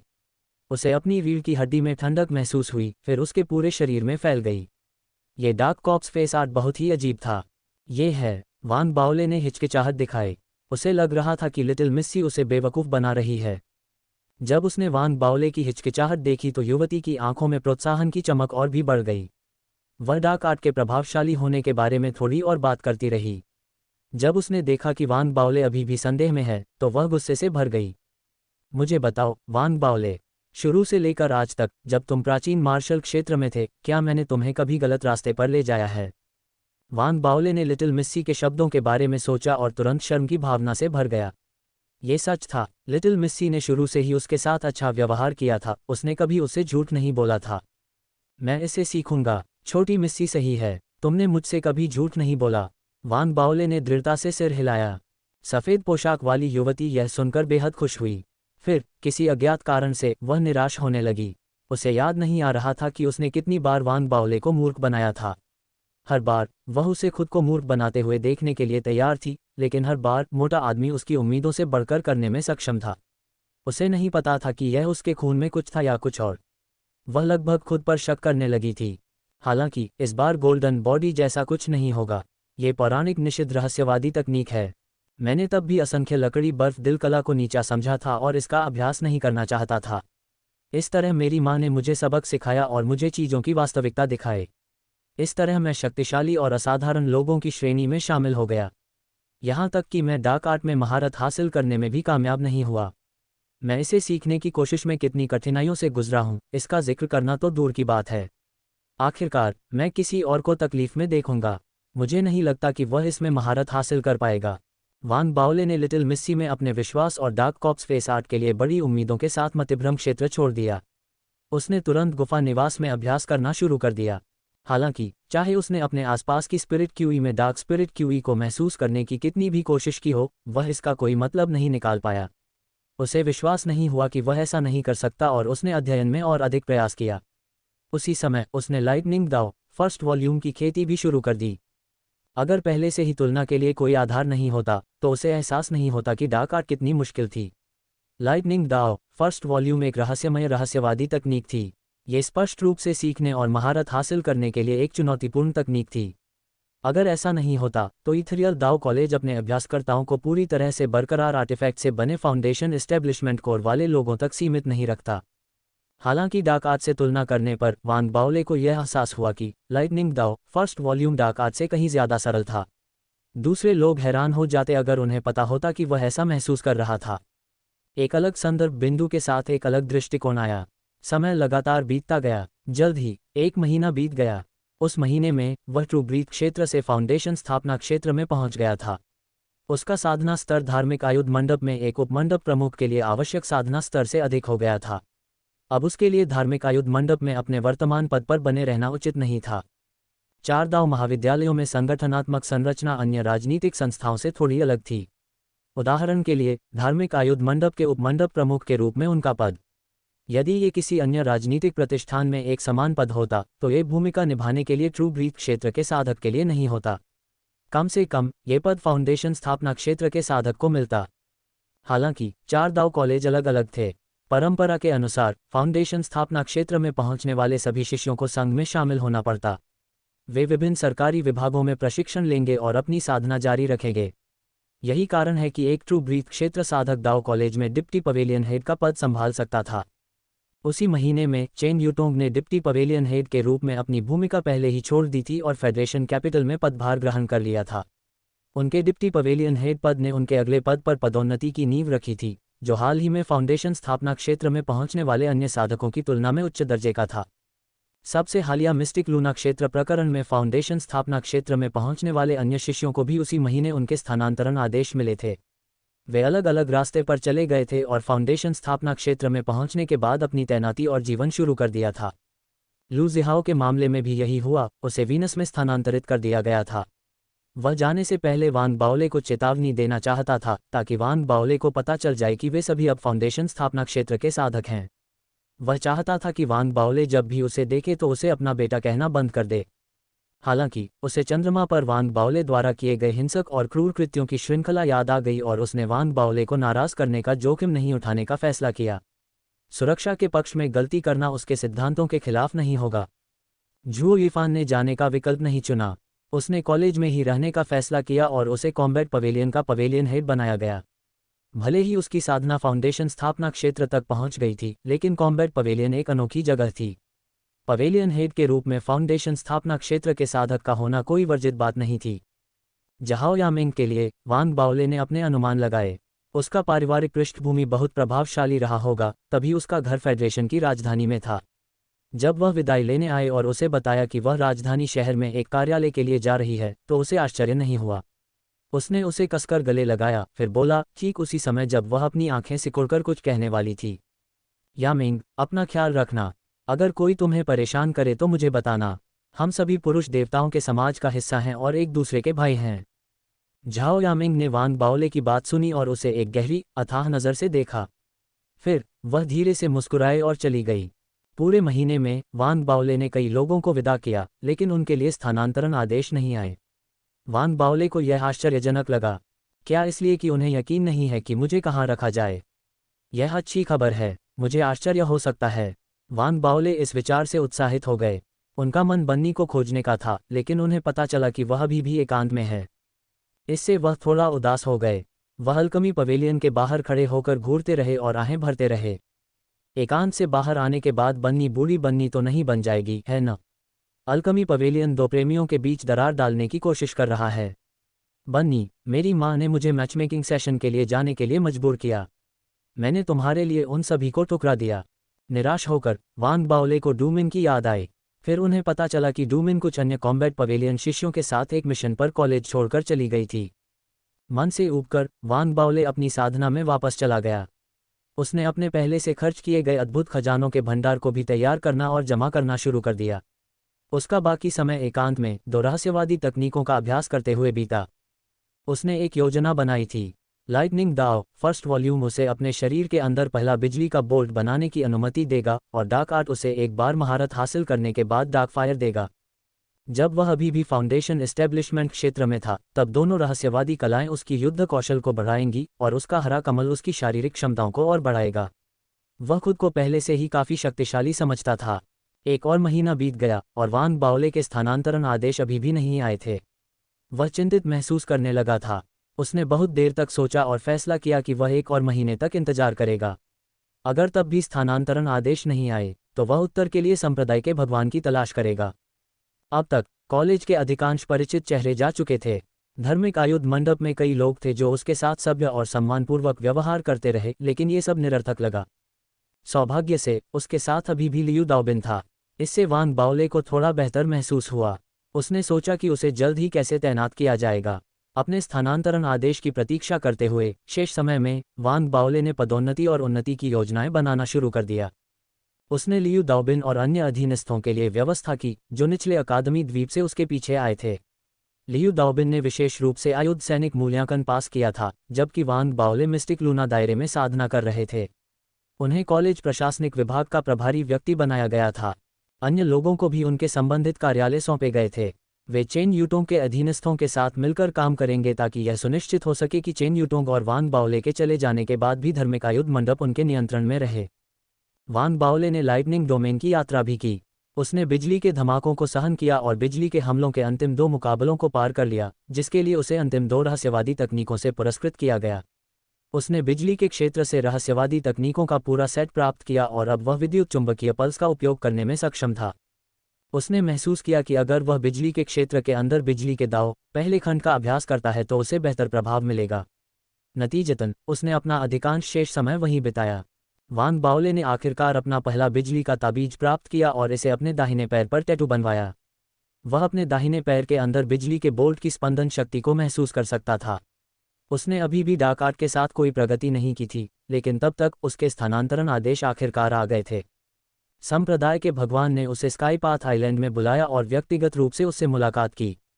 स्काईपाथ आइलैंड के महान हॉल में उन्होंने वान बाओले के सामने 2 विकल्प प्रस्तुत किए। बाओले, आप कॉलेज की परंपरा से अवगत हैं। मिस्टिक लूना दायरे में अपने समय के दौरान आपने जो ध्यान आकर्षित किया, उसके कारण फेडरेशन ने आपकी तैनाती पर बहुत विचार किया है। वे अंततः एक निर्णय पर पहुंचे, हालांकि अंतिम निर्णय अभी भी आपका है। पहला विकल्प कॉलेज में रहना है।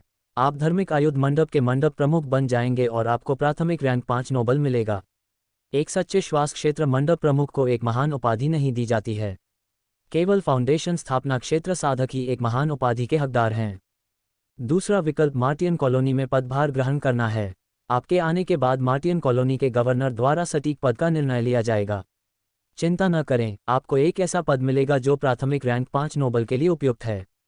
इथरियल दाओ कॉलेज संप्रदाय के भगवान महान हॉल में बैठे थे और अपने सामने वान बाओले को देख रहे थे। बोलते समय वे मुस्कुराए। एक प्राथमिक रैंक 5 नोबल, वान बाओले ने चौंकते हुए कहा। उनकी सांसें तेज हो गईं। उच्च रैंकिंग अधिकारियों की आत्मकथाओं का परिश्रमपूर्वक अध्ययन करने के बाद वे फेडरेशन रैंकिंग प्रणाली से अपरिचित नहीं थे। हालांकि ये सब दूर के भविष्य की तरह लग रहा था जब तक कि वे फाउंडेशन स्थापना क्षेत्र में नहीं पहुंच गए। ये कुछ ऐसा था जिसे केवल फेडरेशन के सरकारी रैंक में प्रवेश करने के बाद ही हासिल किया जा सकता था। संप्रदाय के भगवान वांग बाओले के उत्साह पर मुस्कुराए। उन्होंने बहुत पहले किसी से वांग बाओले के फेडरेशन के अध्यक्ष बनने के सपने के बारे में सुना था। उन्होंने वांग बाओले की ओर इशारा किया और हंसे। आपको फेडरेशन रैंक सिस्टम के बारे में एक दो बातें पता होनी चाहिए, कम से कम दूसरों से तो ज़्यादा। मैं आपकी याददाश्त ताज़ा कर दूं ताकि आपको और भी स्पष्ट समझ हो। फेडरेशन रैंक सिस्टम को 9 रैंक में विभाजित किया जा सकता है और फिर 18 वर्गों में विभाजित किया जा सकता है। सबसे ऊंची रैंक प्राइमरी रैंक 1 है और सबसे नीची सेकेंडरी रैंक 9 है। फेडरेशन प्रेसिडेंट अब सिर्फ प्राइमरी रैंक 1 नोबल है। वाइस प्रेसिडेंट और हेड सेनेटर, साथ ही मार्टियन और वेनेरियन कॉलोनियों के गवर्नर सेकेंडरी रैंक 1 नोबल हैं। 4 दाव कॉलेजों के सैक्ट लॉर्ड्स, मेरी तरह, प्राइमरी रैंक 2 नोबल हैं। 17 सिटी लॉर्ड्स, जिनमें इथरियल सिटी से लिन यू और हेड सेनेटर को छोड़कर, सेकेंडरी रैंक 2 नोबल हैं। फेडरेशन में प्रमुख विभागों के प्रमुख प्राइमरी रैंक 3 नोबल हैं। उनके डिप्टी और 4 दाव कॉलेजों के डिप्टी सैक्ट लॉर्ड सेकेंडरी रैंक 3 नोबल हैं। पदानुक्रम में उनके नीचे प्राथमिक रैंक 4 नोबल और द्वितीयक रैंक 4 नोबल हैं। संबंधित दाव कॉलेजों के मंडपों में ग्रैंड एल्डर इस स्तर पर आते हैं। रैंक 5 नोबल मुख्य रूप से संघ के अधिकारियों द्वारा रखे जाते हैं। ये दाव कॉलेज में एक प्रतीकात्मक शीर्षक है, वास्तविक नोबल शीर्षक नहीं है। उदाहरण के लिए, संबंधित मंडप प्रमुख प्राथमिक रैंक 5 नोबल हैं। एक डिप्टी मंडप प्रमुख के रूप में आपको द्वितीयक रैंक 5 नोबल भी माना जा सकता है। संप्रदाय के भगवान ने अपनी व्याख्या समाप्त करने के बाद वांग बाओले की ओर देखा। बाओले, मुझे अपना जवाब बताओ। क्या आप कॉलेज में रहना पसंद करते हैं या मंगल पर जाना चाहते हैं? वांग बाओले के दिमाग में तेजी से विचार घूम रहे थे। यह कोई छोटी बात नहीं थी। ये कुछ ऐसा था जो उसके भविष्य का फैसला कर सकता था। उसने तय किया कि उसे इस पर कुछ सोचना चाहिए। इथरियल दाव कॉलेज संप्रदाय के स्वामी को पता था कि ऐसे फैसले जल्दबाजी में नहीं लिए जा सकते। उसने वांग बाओले के जवाब का धैर्यपूर्वक इंतजार किया। आधे घंटे बीत जाने के बाद वांग बाओले ने कुछ देर सोचा और फिर अपना सिर उठाया और इथरियल दाव कॉलेज संप्रदाय के स्वामी की ओर देखा। उसने अपनी मुट्ठियां बांधी और सिर झुकाया। संप्रदाय के स्वामी, मुझे नहीं पता कि मेरे लिए कौन सा सबसे अच्छा है। आप क्या सोचते हैं? तुम छोटे बदमाश। इथरियल दाव कॉलेज संप्रदाय के स्वामी मुस्कुराए और वांग बाओले को स्वीकृति के साथ देखा। वांग बाओले ने अपना सिर खुजलाया और एक सरल और ईमानदार छात्र की तरह दिखने की कोशिश की जो वह वास्तव में था। संप्रदाय के स्वामी ने उसकी हरकत देखी और खुद को रोक नहीं पाए। उसने फिर से वांग बाओले की ओर इशारा किया और हंसते हुए अपना सिर हिलाया। अगर वांग बाओले ने सलाह नहीं मांगी होती तो उनके लिए उसे सलाह देना उचित नहीं होता। संप्रदाय के स्वामी ने बोलने से पहले कुछ देर सोचा। अगर तुम कॉलेज में रहोगे तो तुम प्राथमिक रैंक 5 के कुलीन बन जाओगे। जब तुम भविष्य में कोर फॉर्मेशन दायरे में पहुंचोगे तो अपने अनुकरणीय रिकॉर्ड के साथ तुम धार्मिक आयुध मंडप में ग्रैंड एल्डर के पद तक पहुंचने में सक्षम हो जाओगे। तुम्हें कम से कम एक माध्यमिक रैंक 4 के कुलीन के रूप में पदोन्नत किया जाएगा। एक प्राथमिक रैंक 4 का कुलीन भी पहुंच से परे नहीं है। उसके बाद संघ या कॉलेज में कुछ पर्याप्त योगदान दें और जब तुम अधिक अनुभव प्राप्त कर लोगे तो तुम्हें इथरियल दाव कॉलेज के उपसंप्रदाय के स्वामी बनने का मौका मिलेगा जो तुम्हें माध्यमिक रैंक 3 के कुलीन के रूप में स्थान देगा। ये कम जोखिम के साथ एक अधिक सुरक्षित प्रगति पथ है। इसके लाभ हैं, हालांकि इसका नुकसान यह है कि तुम्हें चीज़ों को चरणबद्ध तरीके से लेना होगा। मूल रूप से आप अपने अनुभव को बनाने के लिए बहुत समय निवेश करेंगे। दूसरे विकल्प के लिए, जो मंगल पर तैनात होना है, इसके फायदे ये हैं कि आपके पास खुद को दिखाने के कई मौके हैं जिससे आप तेज़ी से आगे बढ़ेंगे और जिन लोगों से आप मिलेंगे वे कॉलेज के लोगों से अलग होंगे। दूसरी तरफ, जाहिर है, मंगल पर अभी तक आंशिक रूप से ही उपनिवेश स्थापित किया गया है। इसमें खतरे का तत्व है। अचानक और अप्रत्याशित घटनाओं के होने की संभावना अधिक है। मैं आपको मंगल पर तैनाती स्वीकार करने की सलाह दूंगा। यदि आप मंगल पर रहते हुए खुद को साबित कर सकते हैं और रैंक 4 नोबल में पदोन्नत हो सकते हैं, भले ही वह सेकेंडरी रैंक हो, और कोर फॉर्मेशन क्षेत्र प्राप्त कर सकते हैं, तो आप फिर से पृथ्वी पर स्थानांतरित हो सकते हैं। मंगल पर आपके अनुभव के साथ आपको एक प्रमुख संघ विभाग में उपप्रमुख पद और सेकेंडरी रैंक 3 नोबल की लगभग गारंटी है। ये सबसे तेज तरीका है। यह आपका आधा समय बचाएगा। संप्रदाय के स्वामी ने बिना कुछ छिपाए वांग बाओले के साथ अपने सच्चे विचार साझा किए। वांग बाओले ने ध्यान से सुना और संप्रदाय के स्वामी ने जो कहा था उस पर विचार किया। उसने अपना सिर हिलाया और संप्रदाय के स्वामी को प्रणाम किया। जैसा संप्रदाय के स्वामी का आदेश। उसके उत्तर का अर्थ बहुस्तरीय था। वांग बाओले ने उच्च अधिकारियों की आत्मकथाएं व्यर्थ नहीं पड़ी थीं। कुछ सरल शब्दों में उसने संप्रदाय के स्वामी के प्रति अपना रुख और कृतज्ञता दोनों व्यक्त की थी। इथरियल दाव कॉलेज संप्रदाय के स्वामी मुस्कुराए। उन्होंने वांग बाओले से कहा कि वे अपनी तैयारी शुरू कर दें क्योंकि वे 3 दिन बाद जाने वाले थे। फिर संप्रदाय के स्वामी ने अपने बगल में चाय का प्याला उठाया। ये देखकर वांग बाओले ने तुरंत विदा ली। उन्होंने स्काईपाथ द्वीप छोड़ दिया और ऊपरी अकादमी द्वीप पर लौट आए। वह बहुत उत्साहित थे और मंगल ग्रह पर जाने की अपनी उत्तेजना और प्रत्याशा को नियंत्रित नहीं कर पा रहे थे। मैं एक असली सरकारी अधिकारी बनने जा रहा हूँ। वांग बाओले बेहद उत्साहित थे। अपने गुफा निवास में लौटते ही उन्होंने सामान पैक करना शुरू कर दिया। उसने कलाकृतियों को परिष्कृत करने के लिए अपनी सामग्री के साथ साथ जेड स्लिप जैसी वस्तुओं को अपने स्टोरेज ब्रेसलेट में पैक किया। फिर उसे 100 अंकुर खेती शिविर के दौरान सैन्य प्रशिक्षक से प्राप्त राक्षस अंडे की याद आई। उसने अंडे को लियू दाओबिन को सौंप दिया था और ऊष्मायन प्रक्रिया को गति देने में अपने अधीनस्थों की मदद ली थी। उसने जल्दी से लियू दाओबिन को एक संदेश भेजा और उसे राक्षस अंडे को लाने के लिए कहा। लियू दाओबिन जल्द ही राक्षस अंडे के साथ आ गया। वांग बाओले ने अंडे को देखा। ये तब से थोड़ा अलग लग रहा था जब उसने इसे आखिरी बार देखा था। उसने लियू दाओबिन के साथ कुछ शब्दों का आदान प्रदान करने से पहले इसे अपने भंडारण डिब्बे में फेंक दिया।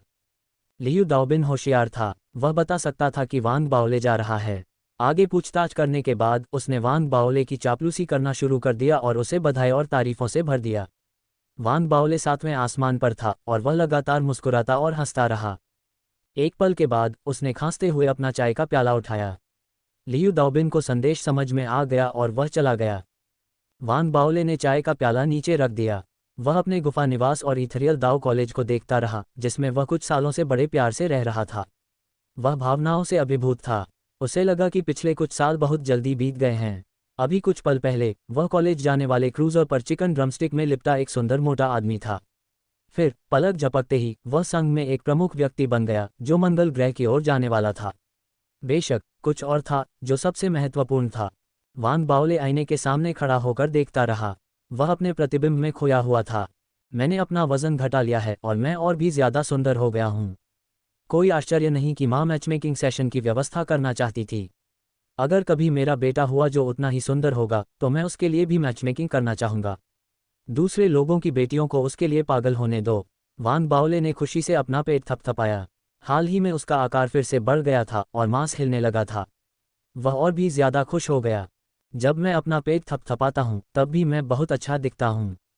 अपने उत्साह से भरे वांग बाओले ने सोचा कि वह समझ सकता है कि उसकी माँ को कैसा महसूस हुआ होगा।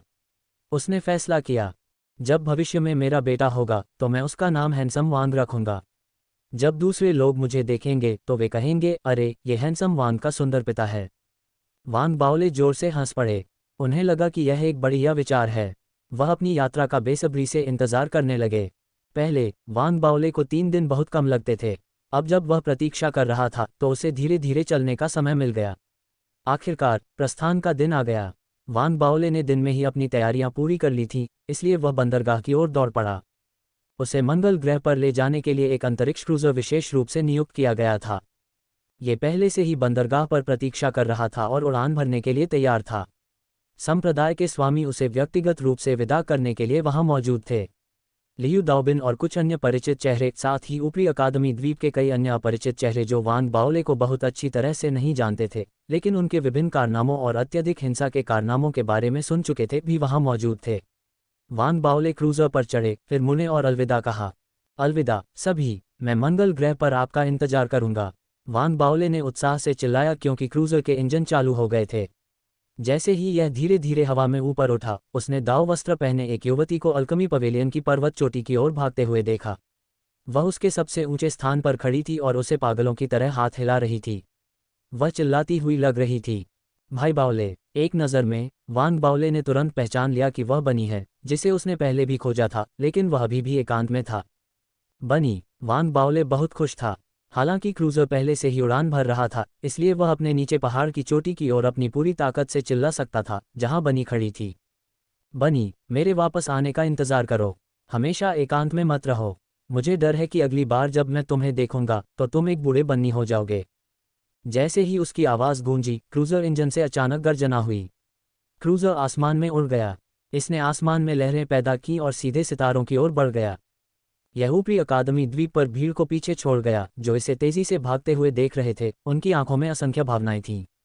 बनी कीमिया मंडप की चोटी पर खड़ी थी। उसकी आंखों में निराशा और पछतावा था। भाई बाओले, मैं वादा करता हूं कि जब हम फिर मिलेंगे तब तक मैं फाउंडेशन स्थापना क्षेत्र में पहुंच जाऊंगा। उसके बाद मैं फिर से एकांत में नहीं जाऊंगा।